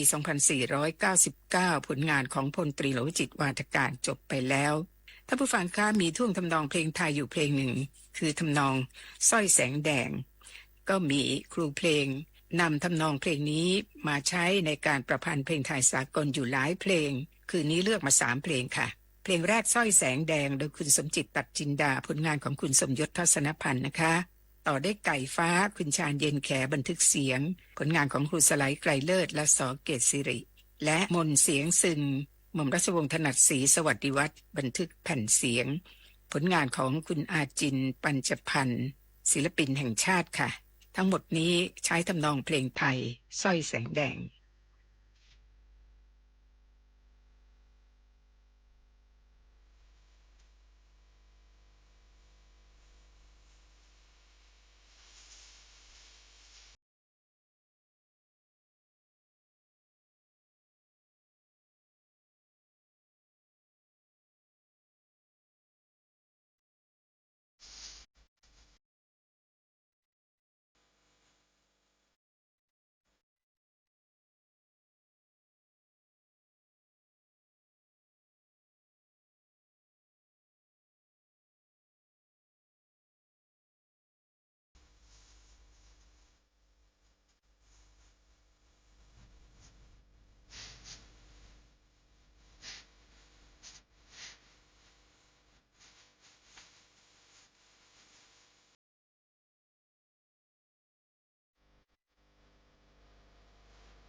ค่อยได้ยินสมนามว่าเจ้างามจริงหนอหลอกให้พระหลอ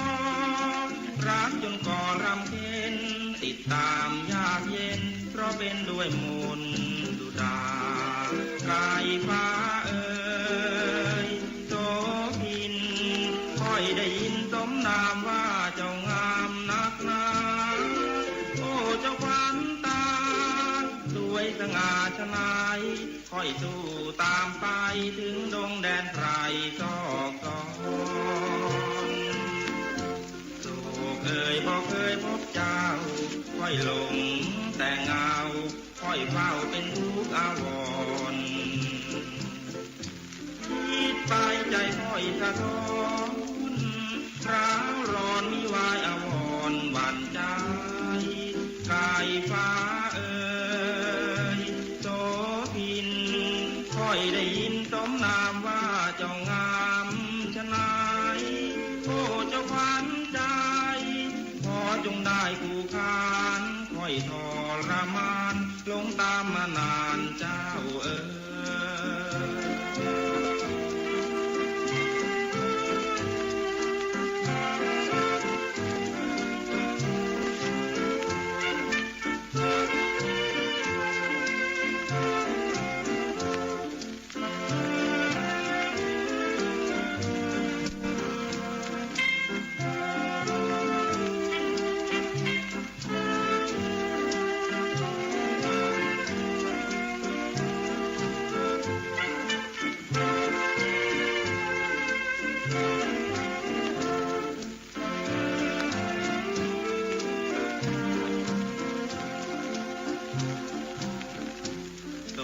เคยบอกเคยพบเจ้าค่อยหลงแต่เงาค่อยเฝ้าเป็นทุกข์อาวรณ์คิดไปใจค่อยสะท้อนร้าวร้อนมิวายอาวรณ์หวั่นใจกายฟ้าเอ่ยโสพินค่อยได้ยินสมนามว่าเจ้างามชนาย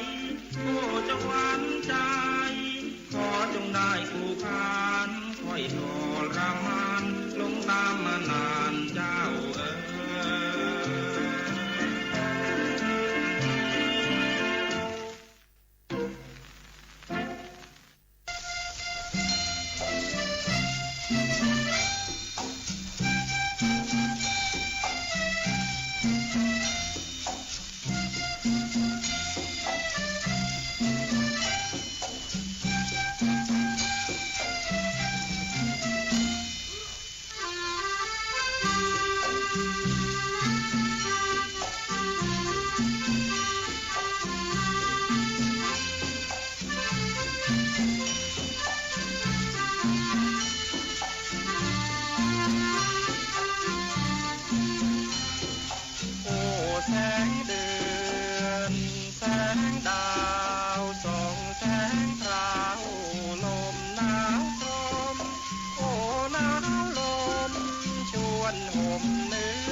เสียงเพลงริ้วลมเรียกระงมมาแต่ไกลดังเสียงไทยดังคร่ำครวญเฝ้าทวนคำรำสัญญา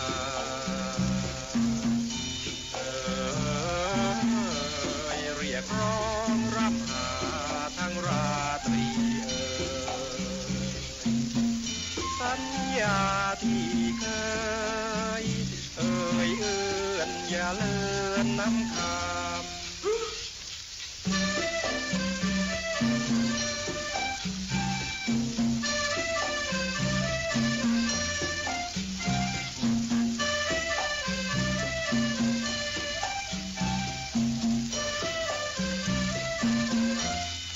โอ้เสียงซึ้งตวงดังเสียงทวงด้วยทวงช้ำโหยกำทำอกกรมดังไฟรมตรมใจเรายอดเขากลุ่ม ยบเหงาใจใบไม้เช้าป่วยซบเศร้านิ่งบ่ไหลเด่นเดือนใสนิ่งบ่ลอยโทให้คอยอยู่ดอยเดียวดายทุกคืนเดือนงายที่จะกลายดีดซึ้งถึงเธอ